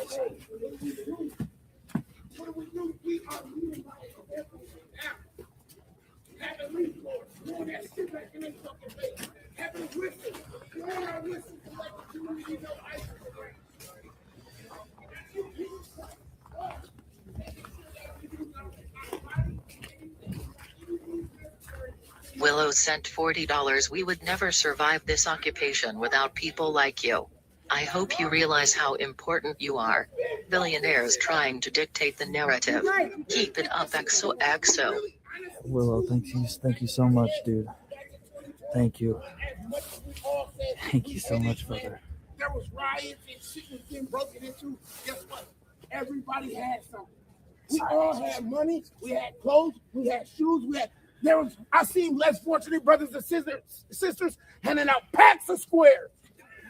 You say, can I get a cigarette? They handing out packs of squares. Oh, well, women needed diapers. They giving out diapers. The government couldn't give us shit. No. Right. No. They couldn't give us shit. Never. So they had to bow down to us. Yeah. And I'm not saying that we need to tear up our shit, because we don't. We just now finally getting back to where we need to fucking be. But the government is trying to push us to the edge. They're really trying to push us. That's all it is. But the fact that we're showing up in numbers and letting them know we're standing out here in the fucking cold, rain, sleet, or snow, this is what Minnesota is. Yeah. This is really what community is. The world is watching. Yes. I'm so proud of us. Yeah. I'm so proud of y'all. Yeah. I'm so proud of the media, because the independent journalists, I mean, because we are literally sitting up there risking our fucking lives, getting bombed, getting attacked in our own communities. In our own communities. Like I said, this is everybody's problem. Yes, it is. And I hate to keep on saying this shit, but I keep on hearing this shit. People say this is not our fight. Well, yeah, they keep on saying this is not our fight. This is. And I'm gonna tell y'all straight like this. I knew Floyd personally, and when we led those marches, and I know Dante Wright family personally. When we led those marches, the Caucasian brothers and sisters, our family, our neighbors said, you know what? We will step up in the fucking front. Yes. Yes. We will step up in the front. So you, nothing happened to black and brown bodies. Fuck that. Yo, we need to be there for one another. We're here. And they want to keep on trying to highlight the fraud. Send me. Guess what? That's the underlay for the overplay. They wanted every race to hate the Somali race. No way. Y'all want to know the truth? Y'all really want to hear the truth? They're so good. Everybody done defrauded this motherfucking government. Everybody has defrauded this fucking government. And there's Black more people fraud in are own 400 acres and a fucking mule. Amen. Yeah, and more fraud with Hispanics business. are working their fucking ass off, but nobody wants to get out there in a fucking freezing cold. Fuck no. Our white Caucasian brothers and sisters are pushing the buttons, pushing the legislations in these offices, doing the work. Nobody wants to fucking do, but we're doing it as a community to make sure that we are safe. And they just take advantage of us. You know why they really mad though? It's because Somalis are smart. Yeah. They send the fucking money back home. Yes. So every year when they sent out $200 billion to Minnesota and only 198 came back, they like, well, where does other two come from? Where Share other with two their go? family. Guess what? As us, as black people, as white people, we spend the money right back in the fucking government, so they don't have no problem with that. They don't. They don't have no problem with that. We're a commodity. Everybody else send the money back home and make sure that they family and make sure that their country is good. Smart. Why can't we make sure our country is good by sticking together with one another? And actually, like I said, without the people, there is no government. There's no government. We have fascism here. We have fucking terrorists here going door to door, snatching up 5-year-olds. Snatching up 5-year-olds and trying to use a 5-year-old as bait to get the mother out. And then deport them to Texas. Make their money. And anybody know that ever been incarcerated, you're not going to be right there with your kid. The kid is in a whole separate cell, scared, alone, frightened. While the dad is sitting up there worried about his kid, while the mom is sitting in the house frightened to go outside and don't know what to do. That's why I appreciate all the people that's out here following and making sure we protect our community, whistleblowing, going live, because we see it Tinga La Migra. I see every person that's out there protecting our community is not being unnoticed, and we got to keep it up. It's very unfortunate, but he knew what he was doing, and he did it for the people. So we got to do it for him. Yes. We got to do it for Renee. We got to do it for Keith Porter and every other life that's been taken from federal ICE agents. But let's not forget, police brutality, gun violence, racism is all wrapped up in one. It's all wrapped up in one. I led a march where we said, fuck ICE. Everybody said, fuck ICE. When I said, fuck 12, it got quiet. Let's not say, it's not separate. No. It's really not separate because we know who is really out here. Like I said out there getting fucking bombed, fucking tear gas by federal ICE agents, Minneapolis police with their 3 squad car SWAT gear rolled through the alley. And I'm quite sure they were trying to get out here because we didn't see Hennepin County Sheriff BCA out here. That's for sure. They was not investigating the scene at all. Then 30 minutes later, we see them going back through the alley, not protecting us, not helping us. And when they did came out, they started macing us too. So all the lies and the rhetoric that they keep on spilling online or on these media press conferences, oh, we really care about our community. We want to do everything we can. We want federal ICE agents out of here. Tim Walsh talking about we're going to have a new person coming. Are they not the same? Are they not the same? So let's not forget, when you take this fucking biggest Bovino out of here, where's he going to go terrorize next? Where's he? So what? Do we need to show up as a force to that state too? Because if we're the epics in here, we're going to continue to lead by example and show them the right thing. We ain't fucking our city up. We ain't destroying property. We are sticking together as a community and loving on one another, man. So when we say all power to the people, that's all power to each and every last one of us. Chairman Fred Hampton Sr. said, let's create the Rainbow Coalition. That's every race, every nationality, every religion that is being oppressed by the government. If you're getting oppressed by the government, we are on the same side. I don't hate you. I don't care what language you speak. I want to learn your language. I want to teach you my language. I know sign language too. So you know what I mean? Like, just because I look like this, that's the wrong narrative. No. That's a book. You're judging a book by its cover. I'm here to love everyone. And we're going to lead by example. Black, brown, Hispanic, Hmong, Asian, Chinese, white, Somali, we are here together. This is all of our fucking fight because they terrorizing our community. All power to the people. All power to the people. All power to the people. All power to the people. All power to the people. All power to the people. Say his name.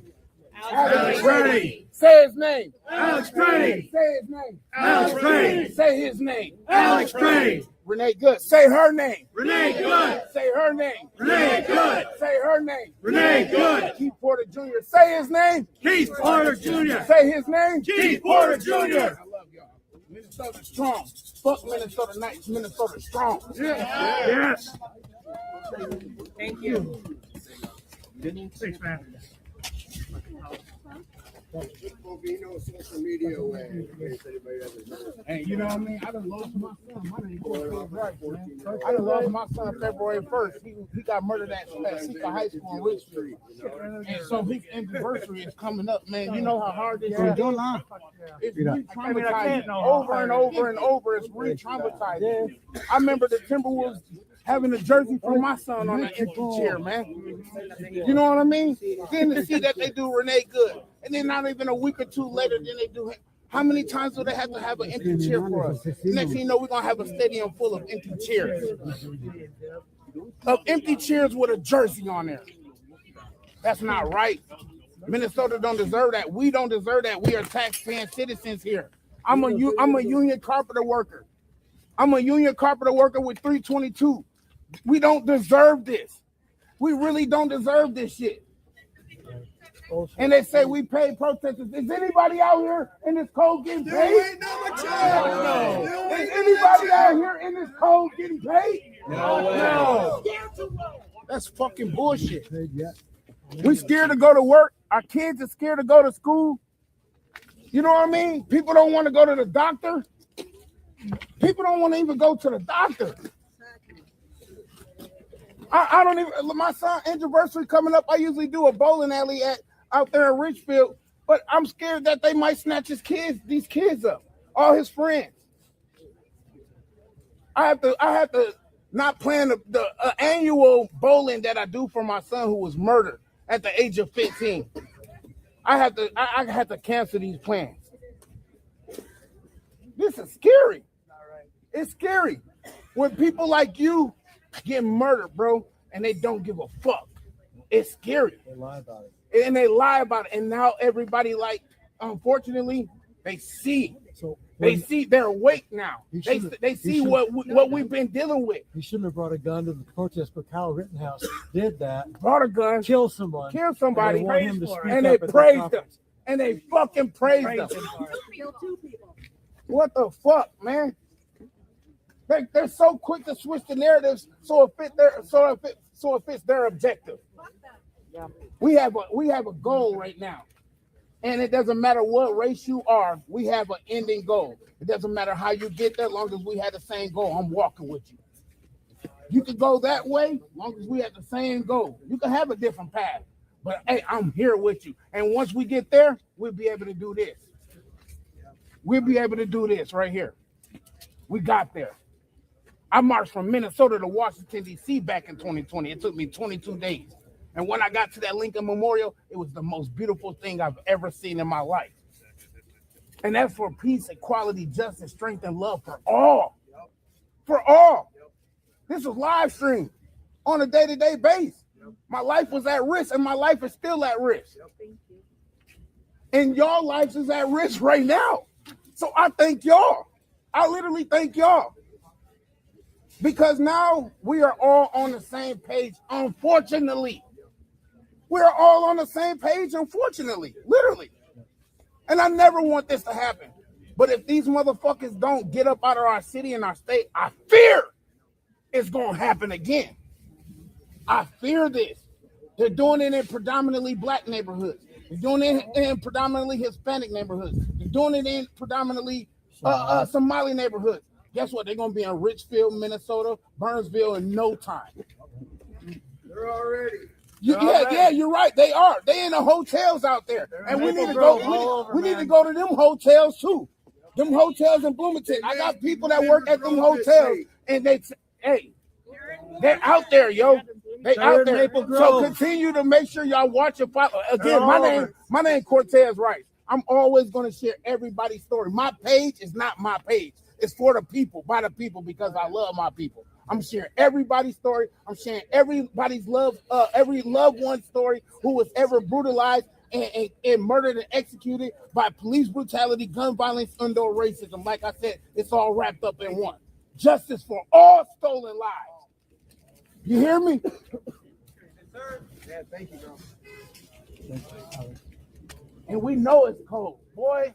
The other day it was cold as fuck. Yeah, but it's light work. It was cold as fuck. But because it was so unfortunate for Renee and now Alex, it was unfortunate for their family. I'll do this shit again. I'll be out here with butt naked to make sure I stand in solidarity with my community. And I'm out here with a hoodie, but yeah, I got a heated jacket underneath. You know what I mean? I got bulletproof vest on and everything because they're trying to kill us.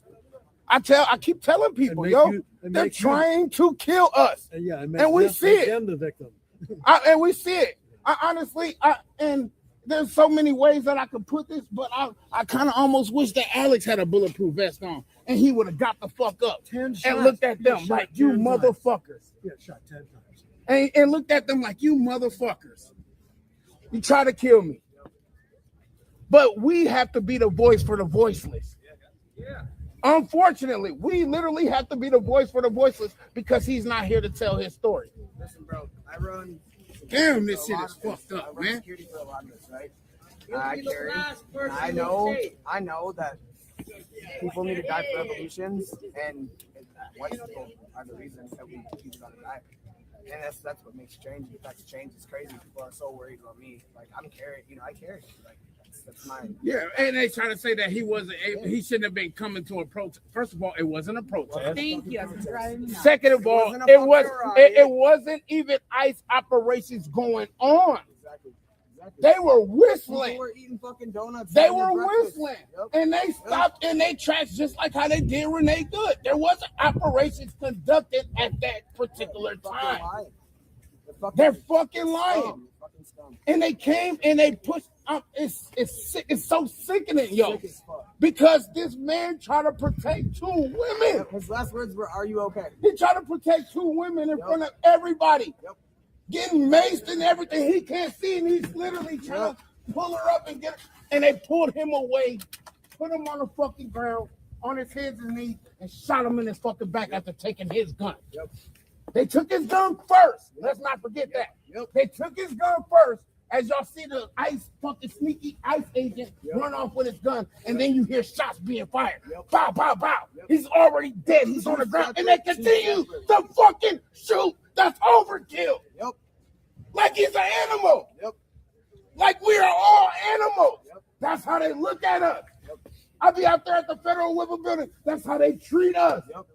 They put up bigger cages, like we're in a fucking yard. Straight up. They do. In a public. They put up bigger cages like we are in a fucking jail cell. In a jail cell on public property. It's so sickening, man. If you haven't been to the Whipple building, it's sickening. And then they had the nerves to put the National Guard up there handing out coffees and donuts. And fucking hot chocolate. Handing out coffee and fucking donuts. What the fuck? Are you serious? It's only a matter of time before the Trump administration federalized them, and then they take over. Hello? Hello? It's only a matter of time before the Trump administration federalized the National Guard. And then they're against us. It's our own brothers and sisters that's supposed to be protecting our country here to kill the people in the country. Where do they do that at? They don't do that in no other country. Not in America specifically. And we're supposed to be the land of the free. Right. Home of the brave, right? Home of the brave. Everybody want to come here.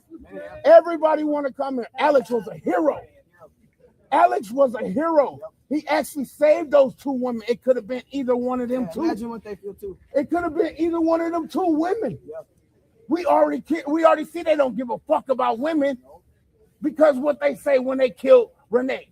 Fucking bitch. Excuse my language to everybody. And I don't never consider no woman as that word. I don't consider no woman as that word. They said that. And when they killed Alex, they said boo-hoo, and he was fucking clapping. Clapping his hands. He said boo-hoo and was clapping his fucking hands. Last night when I watched MPD come in here and take everything away, they were all laughing. Throwing shit in their truck, laughing. They don't care, man. They don't give a fuck. They don't care, man. Don't believe anything. They've been lying to us. We know that. All Tim day. Watts and Jacob Fry has been lying to us. Yeah, bro. Jacob Fry ain't never been welcome to 38th and George Floyd. Hey, we already know that. Prince said the revolution would start here. Yo, and Prince did say that. Prince did, and respect and honor to our belated brother.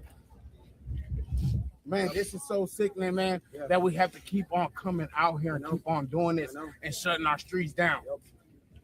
I feel sorry for the businesses that's out here and not being able to operate their businesses anymore. And it's not just because us, but because they're fed up as well, but because of the ICE agents. They're fucking scared. Because of the ICE agents. Then you got restaurants like Chipotle giving out $15,000 to fucking ICE agents. What the fuck? Chipotle Mexican and Grill giving out funds to ICE agents. What? We got us. What? We got us. That's the thing. This is what community looks like. This is what community looks This is literally what community looks like. Every race, every nationality, every religion, the people are out here. People are steady. Hey, some flowers is burning. Make sure, hey, grab that. Oh. All right. We don't want nothing to happen to the memorial. Because we already know Minneapolis police is waiting to take over this. Thank you for what you're doing. The city is waiting to go ahead and figure out a way that they can minimize this. Thank you, Cortez. Yeah, I love y'all, man. I love my people. And I continue to be out here every day. every day. Actually, if people don't know, I believe we're day 19 for Renee Good, day 3 for Alex. And proceeding and pursuing injustice. And pursuing injustice. Day 19 and day 3. 13 of those nights I've been tear gas. It's all good. I got this. I can do it all day. You're right. Everything you're saying. It breaks my heart. Yeah, it's heartbreaking. It breaks my heart. Everything you're saying. Because, like I said, it's only a matter of time for it's one more. There's not accountability. It's none. It's zero accountability. This is why the community is demanding Kristi Noem be in peace. Trump be in peace. ICE federal agents dismantled. Not just out of Minnesota. We want these motherfuckers dismantled. Dismantled. We want full transparency for these acts of treason and murder and execution for Renee Good and Alex Purdy. We want them federal ICE agents convicted and charged and convicted. They will be charged and convicted. We gotta make sure we keep on saying that. We want these motherfucking federal ICE agents charged and convicted for executing our neighbors in front of the world. In front of the world. We don't need Trump to say, oh, that's what they deserve, and then turn around and say, oh, well, we respect and pay our respects to the family. You're a fucking lying piece of shit. Amen. You're a lying piece of And shit. let's say that Kristi Crackhead knows she's on dope or something. She's got to be on dope. She tried to use these cowboy hats to cover her face up just like ICE agents. We see what's going on. Minnesota ain't blind. There's no respect. Domestic terrorists before they were murdered. Out there the other day in negative 45 degrees weather with the windshield. Yeah. We are standing strong. Fuck Minnesota nice. Yes. When y'all do any posts on Facebook or put Minnesota strong. MN strong. Let the world see that we are fucking strong. There's other cities and states that's looking up to us and trying to figure out how they maneuver and what to do. Like I said, I get messages all the time. We'll help them. They're trying to figure out what to do. Hey, Cortez, we see ICE coming into our city. Hey, just follow suit. Look what we're doing. We got whistles. We got blowers because they're bombing us. We got buckets because we're covering up the gas canisters. We got umbrellas. Yes, we literally are at war in our own city, in our own state. Under attack by our federal government. Yeah, and Portland is going through it. Portland has always been showing up. California has always been showing up. Chicago. And just like all these other states are standing in solidarity, we got the mass majority of the people, y'all. Beacon. Minnesota can be a beacon now. We have the mass majority of the people. Don't let it go. And we're leading by example by not fucking up our shit, but sticking together and making sure that we push the legislative changes and holding our city council members accountable. Push these fucking laws. They're talking about getting a restraining order against the federal government. When have anybody ever put a restraining order on a fucking Fed? Only on the people do they try. From the government, from our city council members, from our elected officials. When have we ever seen that? Minneapolis. We've never seen that. That's a fucking domestic relationship. That's what that is. When I heard that, I said, this is a domestic. This is a domestic. And we knew this because he had problems with Tim Walz back in 2020. And when he got out of office and he came back in office, guess what? Him and Kamala went against his. That was it. We became a target, Minnesota. Not just Tim Walz. He hates Tim Walz.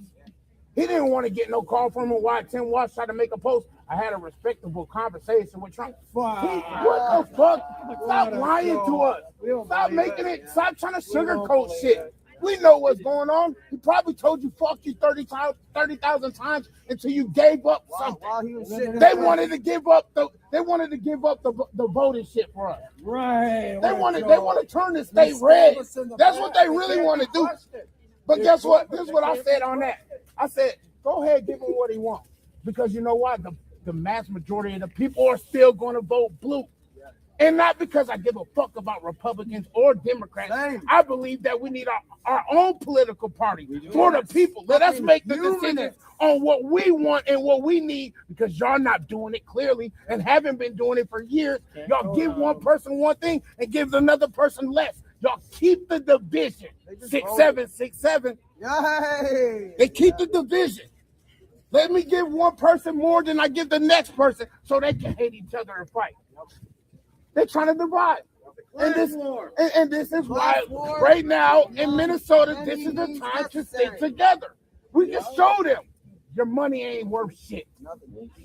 You ain't giving us justice and stop killing us and getting ICE out of all our states. It doesn't fucking matter. We're going to stand up. We're going to come out here in the freezing cold every night. We will hand out hand warmers, toe warmers, jackets, hats, food to our community. We don't need you. We don't do it for We each don't other. need y'all. They stab each other in the back. Again, I love y'all, man. I love y'all. Hey, like I said, as much attention that we pay to Alex and we continue to remember him because this is very tragic, let's make sure we keep both names alive because they want us to focus on one and forget about the other. Yeah. No, this is bogus. This is murder on both parties, on both situations. Our neighbors was doing the right thing, protecting our community, protecting our brothers and sisters. So we got to protect both of them. We got to be the voice for the voiceless. All power to the people. All power to the people. All power to the people. All power to the people. This is what community looks like. This is what community looks like. Say her name. Renee Good. Say her name. Renee Good. Say her name. Renee Good. Say King Pretty. Alex. Alex Pretty. Alex Purdy. Alex Purdy. Alex Purdy. King Alex Purdy. Say her name. Say her name. Fuck ice. Fuck ice. Fuck ice. Fuck orange guy. Fuck two. If you are supposed to fuck you too. Already fucked. Fuck. I love you, brother, man. Thank you for being out here, man. This is what community looks like, man. This is what community looks like. They want to keep on trying to pin us against each other, man. They want to try to continue to pin us against each other. Yeah. I mean, I appreciate it. Hey, I appreciate you. I love you. I thank you. Real talk. So, yeah, I think. Thank you, my neighbor. I think we appreciate need you. to be united and not divided. Indeed. We are. But this is why people need to go live, show what's really going on in our communities, because they're trying to make it seem like we're just domestic terrorists, like we're tearing up our neighborhood, like we're the ones that's causing the trouble. All summer before this. When we see them terrorizing us, and like I said to my black brothers and sisters, we just seen Grammy award winning. I think his name is Nerdy. Yeah, Nerdy, that just got arrested the other day. I was live. He was grabbing on the truck and said, "Can y'all please help me? Somebody please help me." He was screaming for his life. He was black. He's a black man. He was screaming for his life. He was screaming for his life. Really got to take a piss. Yo, I just saw that $100 Venmo, dude. Thank you so much, man. Shout out to Patriots, bro. Thank you, man.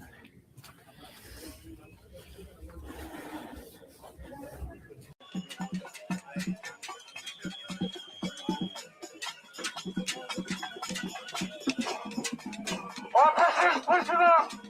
Officers, listen up!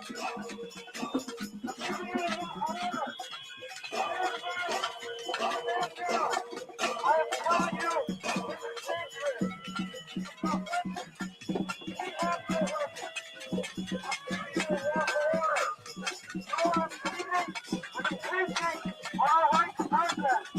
Don't do it. I'm telling you, don't do it.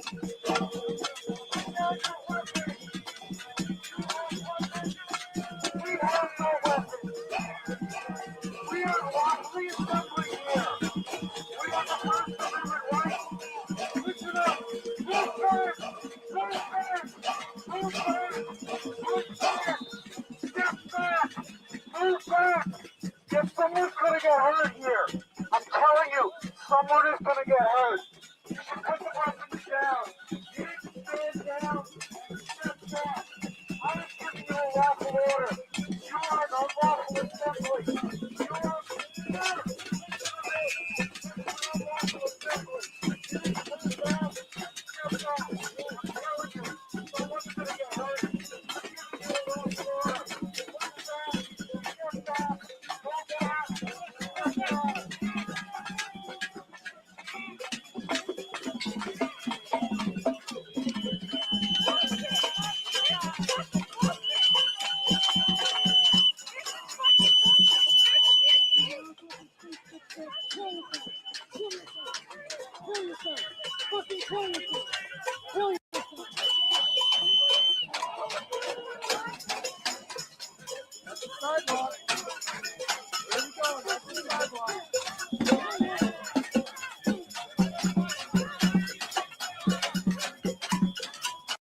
Eroding our trust in law enforcement, and maybe you guys should swarm in there and arrest those motherfuckers.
If you do not do so,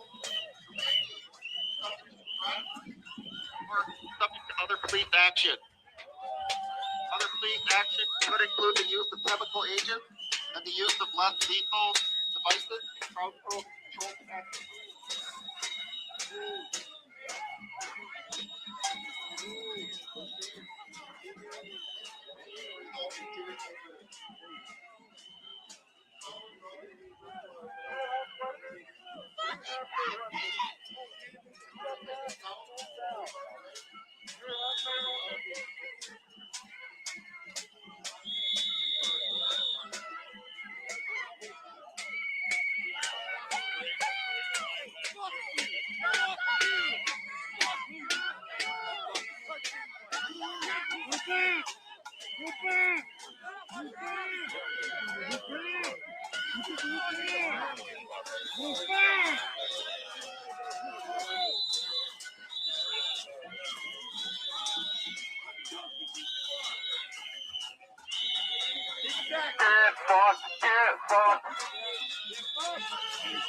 Get the fuck out of here.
Go home, bitch! Fuck you, bitch! Go home, and home get fucked, bitch!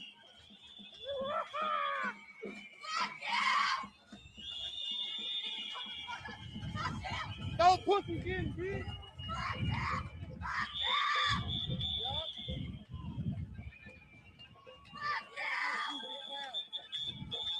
That's what I ain't saying people doing up there. Minnesota.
My name is Lieutenant Eric Bisick with the Minnesota State Patrol.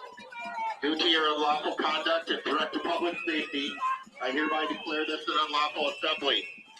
You are in violation of Minnesota State Statute 609.705, unlawful assembly. I'm now issuing the public safety order to disperse and order all those assembled in front of the residence inn to disperse immediately and cease your unlawful behavior, which means leave the area peacefully. If you do not do so, you may be subject to arrest or subject to other police action. Other police action could include the use of chemical agents and the use of less lethal devices and or crowd control tactics, which may inflict significant pain or result in serious injury. The following routes of dispersal are available. Please leave to the south or the southeast towards Hemlock Lake. You have 3 minutes to disperse.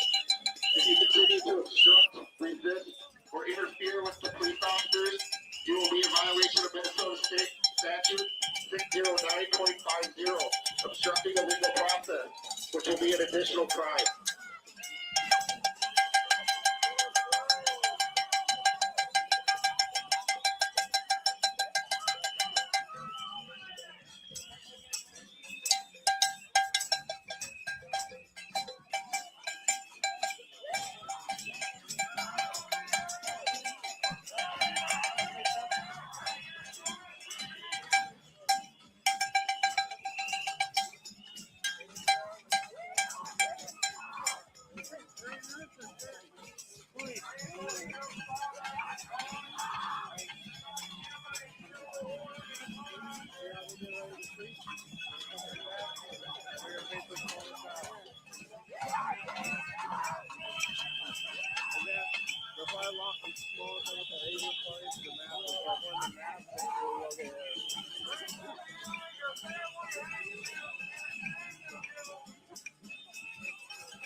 This is a test of the long-range acoustic device LRAD.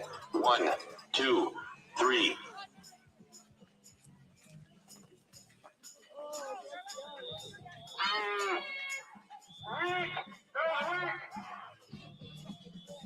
Sorry. Let's go, many of you there!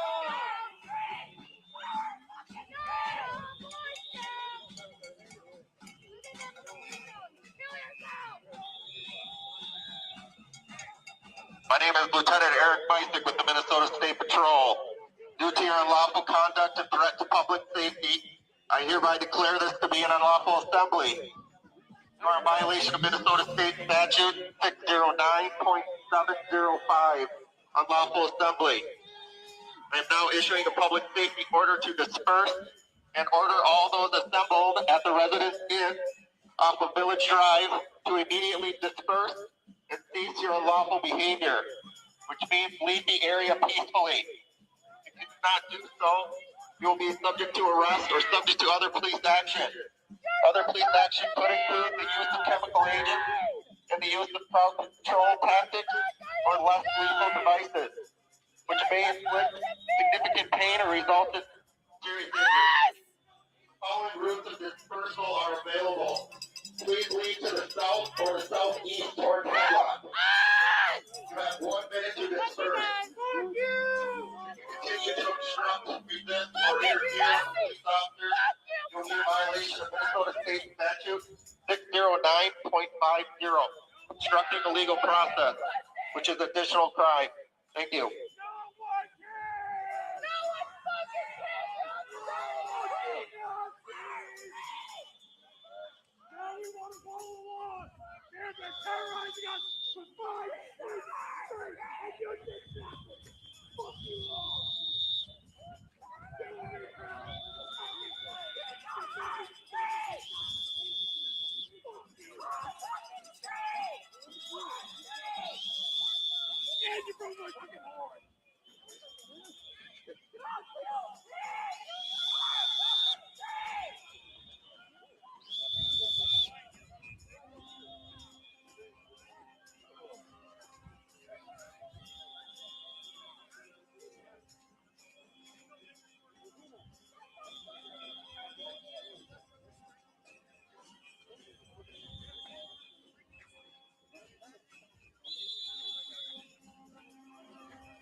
You think that means us?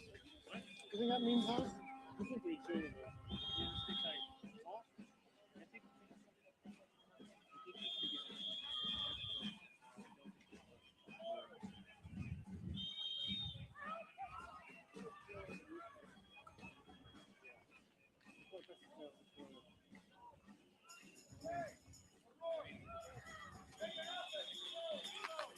You are now under arrest. Please sit down and wait for instruction.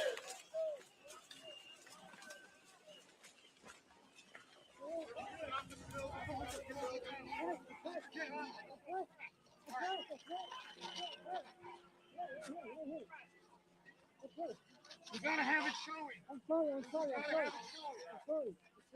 Drag it out.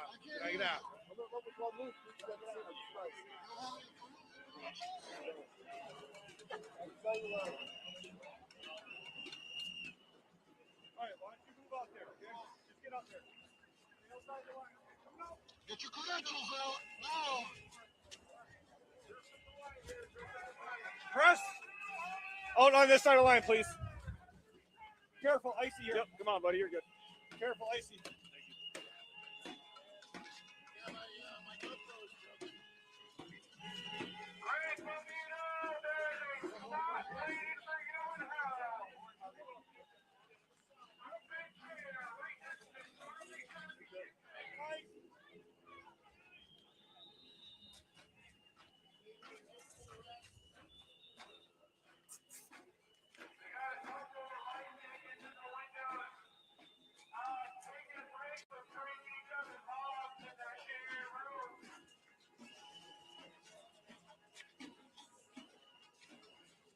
Tell those faggot bitches to come on, bring that faggot ass down. Time to go, bud. You're gonna end up in jail too. What time to go? I'm talking. I can run my mouth all I fucking want. Good. Can I not? Punk ass bitch. Well, you ain't harassed all the rest of them. You ain't saying shit to nobody else, you punk bitch. Say something to them motherfuckers. What? I'm gonna press too. too, bitch. I got a motherfucking equipment. Go get my credential, bitch. Go get it. I'm about to send that I don't to you. need Right one. when I include that.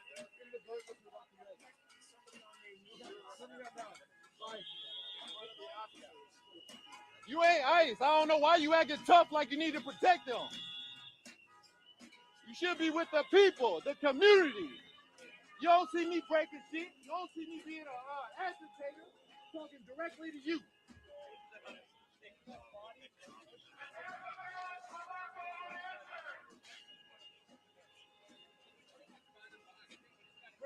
Trevino 2.0, huh?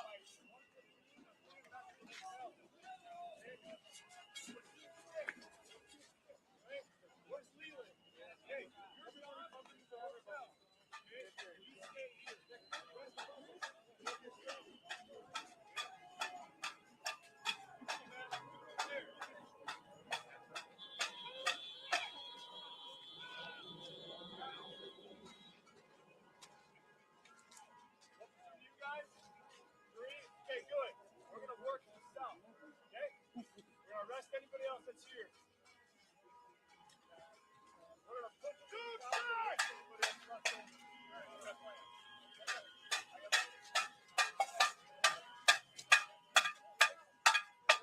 Just a quick update that one for the did move towards the crowd.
be an unlawful assembly. You are in violation of Minnesota State Statute 609.705.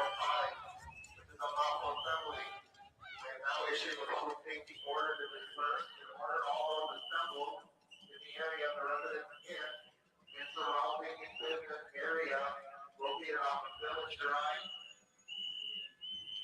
and Village Way to immediately disperse and cease your unlawful behavior, which means leave the area completely peacefully. If you do not do so, you may be arrested or subject to other police action.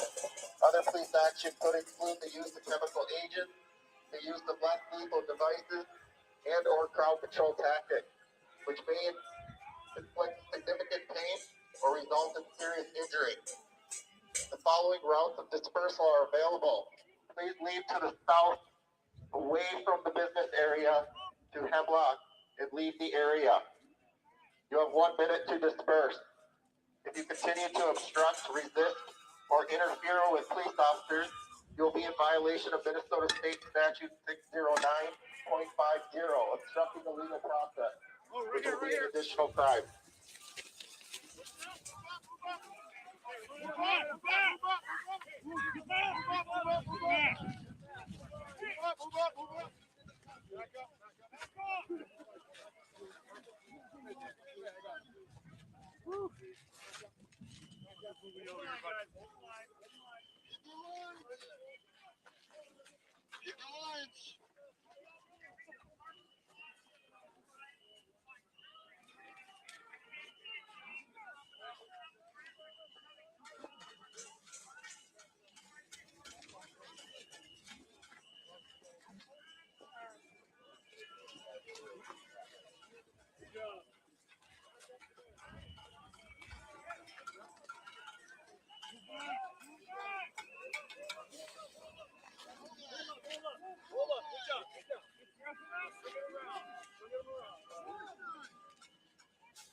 This is a peaceful demonstration of our First Amendment rights in a public right-of-way.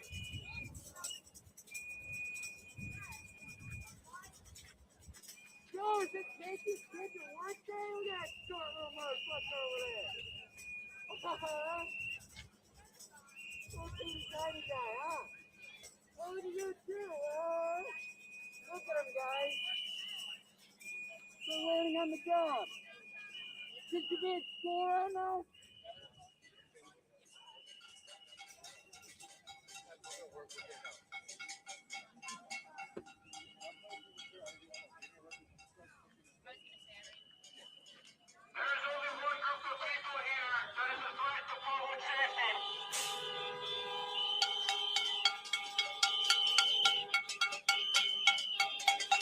There have been 3 homicides.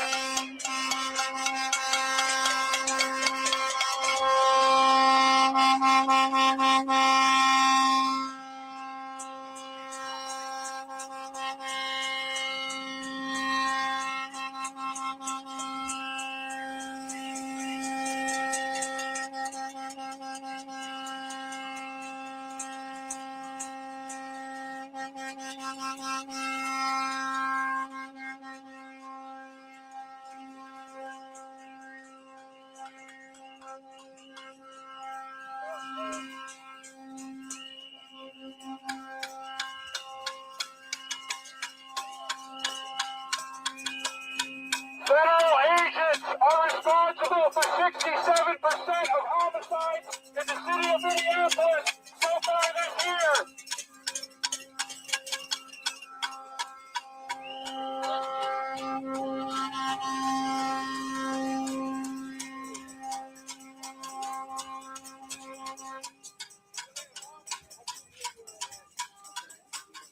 Federal agents are responsible.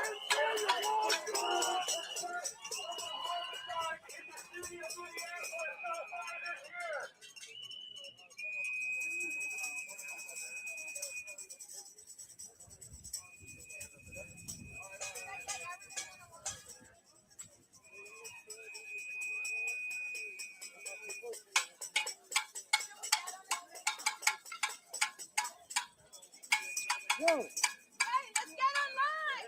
Get online. Right here. Get online. Move forward and get online. Let's just stand together in community in that same line that they're in. We're going to stand in. Who keep us safe? We keep us safe. We get on the same line that they're on. We're not scared of them. They can't scare us.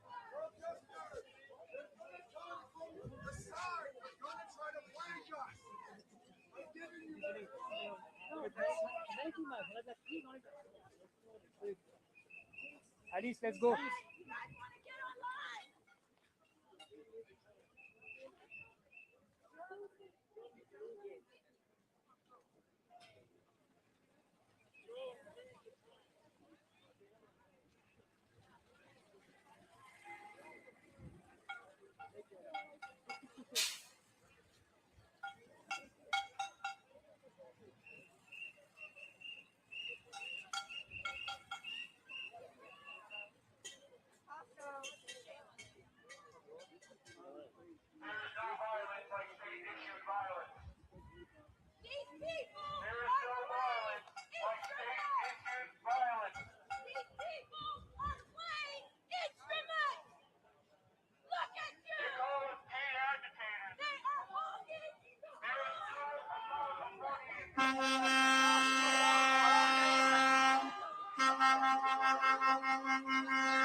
Minnesota State Patrol. Due to your unlawful conduct and threat to public safety, I hereby declare this to be an unlawful assembly. You're in violation of Minnesota State Statute 609.705, unlawful assembly. I am now issuing a public safety order to disperse and order all those assembled at the Wellhaven and Wake Financial Credit Union parking lot to immediately disperse due to your unlawful behavior. Leave the area peacefully. If not do so, you will be arrested and or subject to other police action. Other police action include the use of chemical agents, the use of less lethal devices, and or crowd control tactics, which may inflict significant pain or result in serious injury. The following routes of dispersal are available. Please leave to the west, away from the business park, away from Wake Financial, away from the business area, and disperse peacefully. 1 minute to disperse. Continue to obstruct, resist, or interfere with the police officers will be in violation of Minnesota State Statute 609.50, obstructing the legal process, which is an additional crime.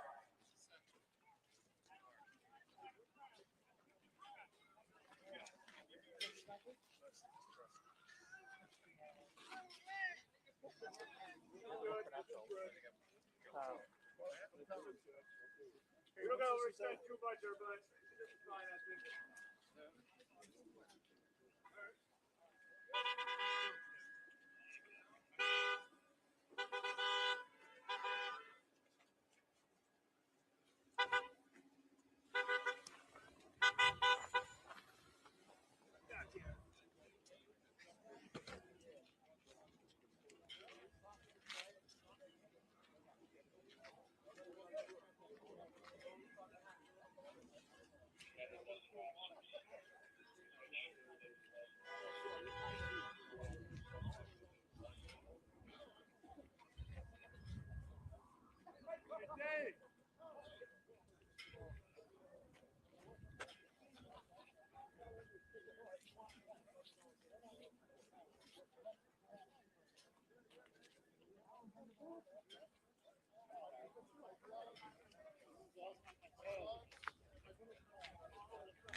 In the club. Yeah, me. Everyone's gotta go.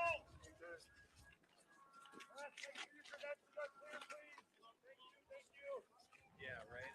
This is pretty much laid out. Anybody in a car that's not pressed has to go.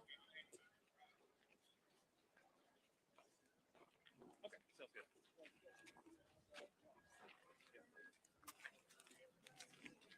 Yeah, it's state troopers in Minnesota. There's all the protesters pretty much.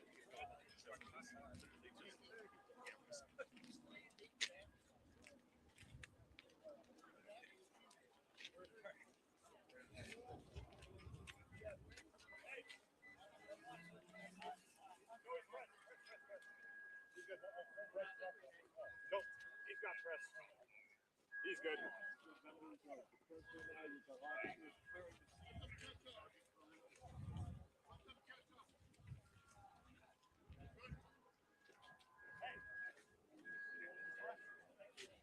Hey, back, look out, this guy's backing up. You have credentials? Hey.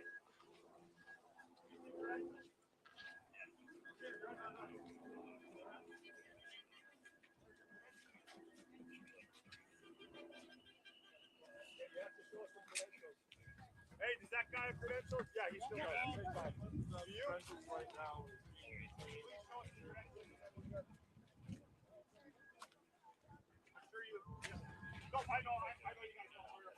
My name is Lieutenant Eric Meisick with the Minnesota State Patrol. Due to your unlawful conduct and threat to public safety, I hereby declare this to be an unlawful assembly. You are in violation of Minnesota State Statute 609.705, unlawful assembly. I am now issuing a public safety order to disperse and order all those assembled at the Christmas Green or street number store area to leave the area immediately and to cease your unlawful behavior. If you do not do so, you may be arrested or subject to other police action. Other police action could include the use of chemical agents, the use of less lethal devices, and/or crowd control tactics, which may inflict significant pain or result in serious injury. You have the following route of dispersal available. Please leave to the east or west on Hemlock and disperse from the area immediately. You have 1 minute to disperse. You'll be in violation of Minnesota State. Across the street though, because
Should we give it like 10 minutes?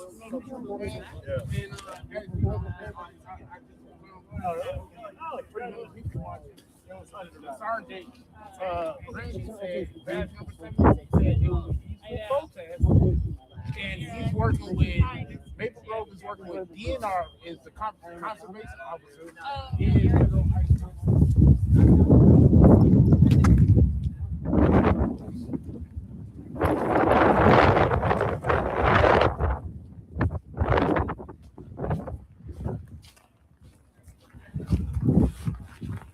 Well, so I don't know for sure, but if the trigger will be those because there's noise demonstrations to just kind of like send off, you know, and we got here, we saw some news about it about 45 minutes before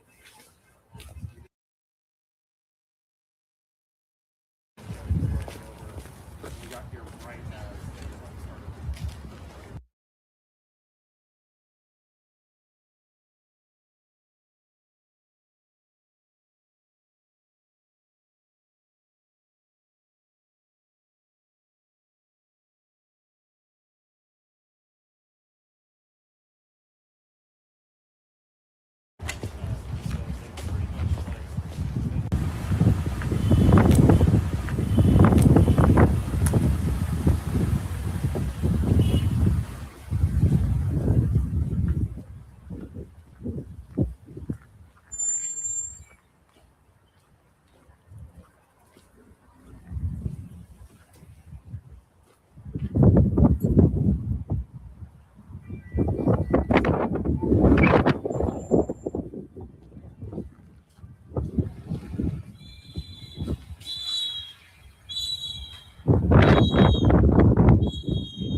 I missed the action.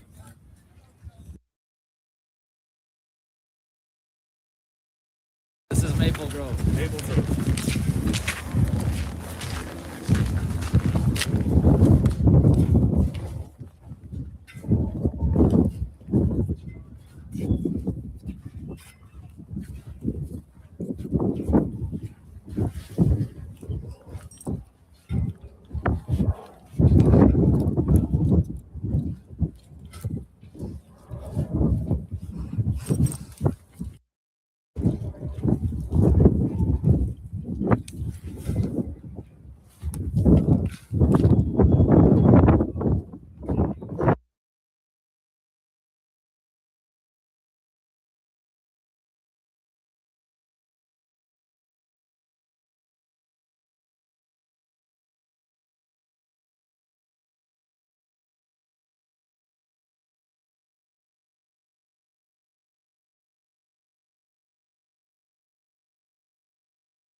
Are they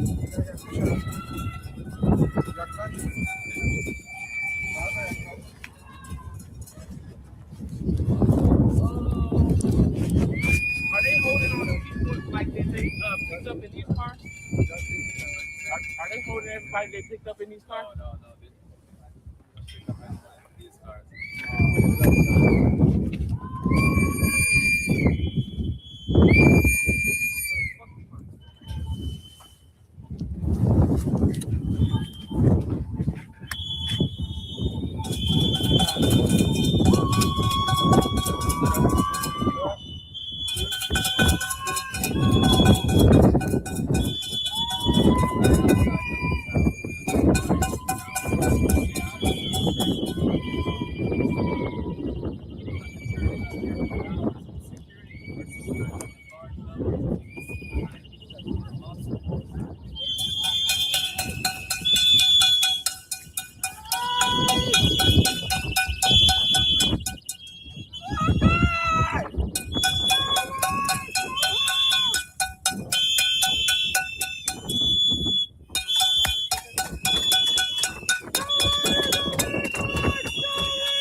My name is Lieutenant Eric Bison with the Minnesota State Patrol.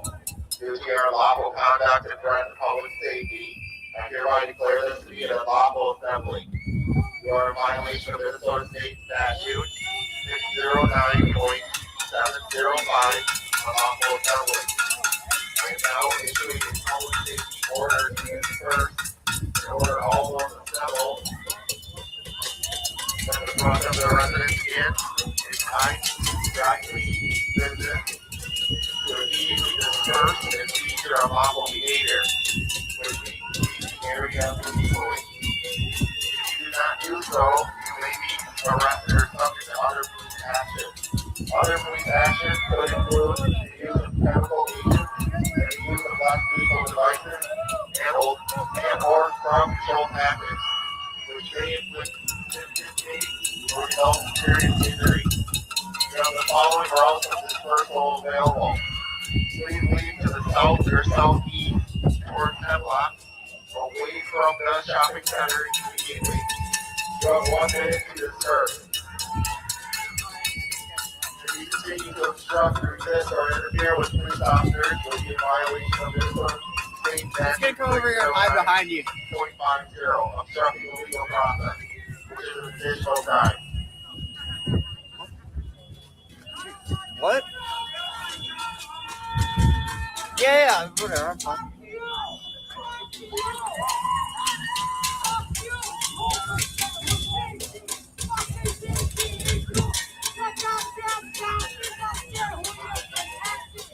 Fuck you! Fuck all you Islanders!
Village Way, Village Drive, to immediately disperse and cease your unlawful behavior, which means leave the area peacefully.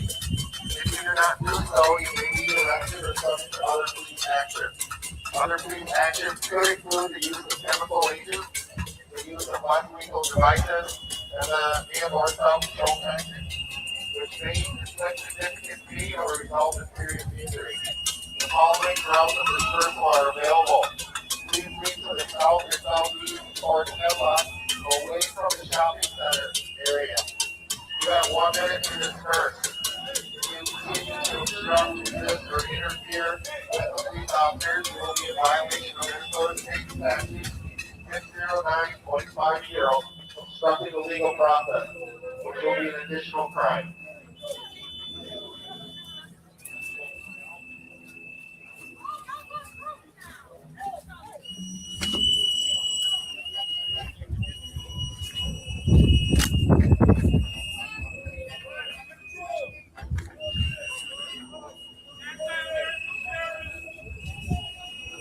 You are now under arrest. Sit down and follow instructions. You are all under arrest. Sit down and follow instructions.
You got the helmet. No, I don't like beanbags. That sounds fun. You know, if you work in a pizza.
What's the idea?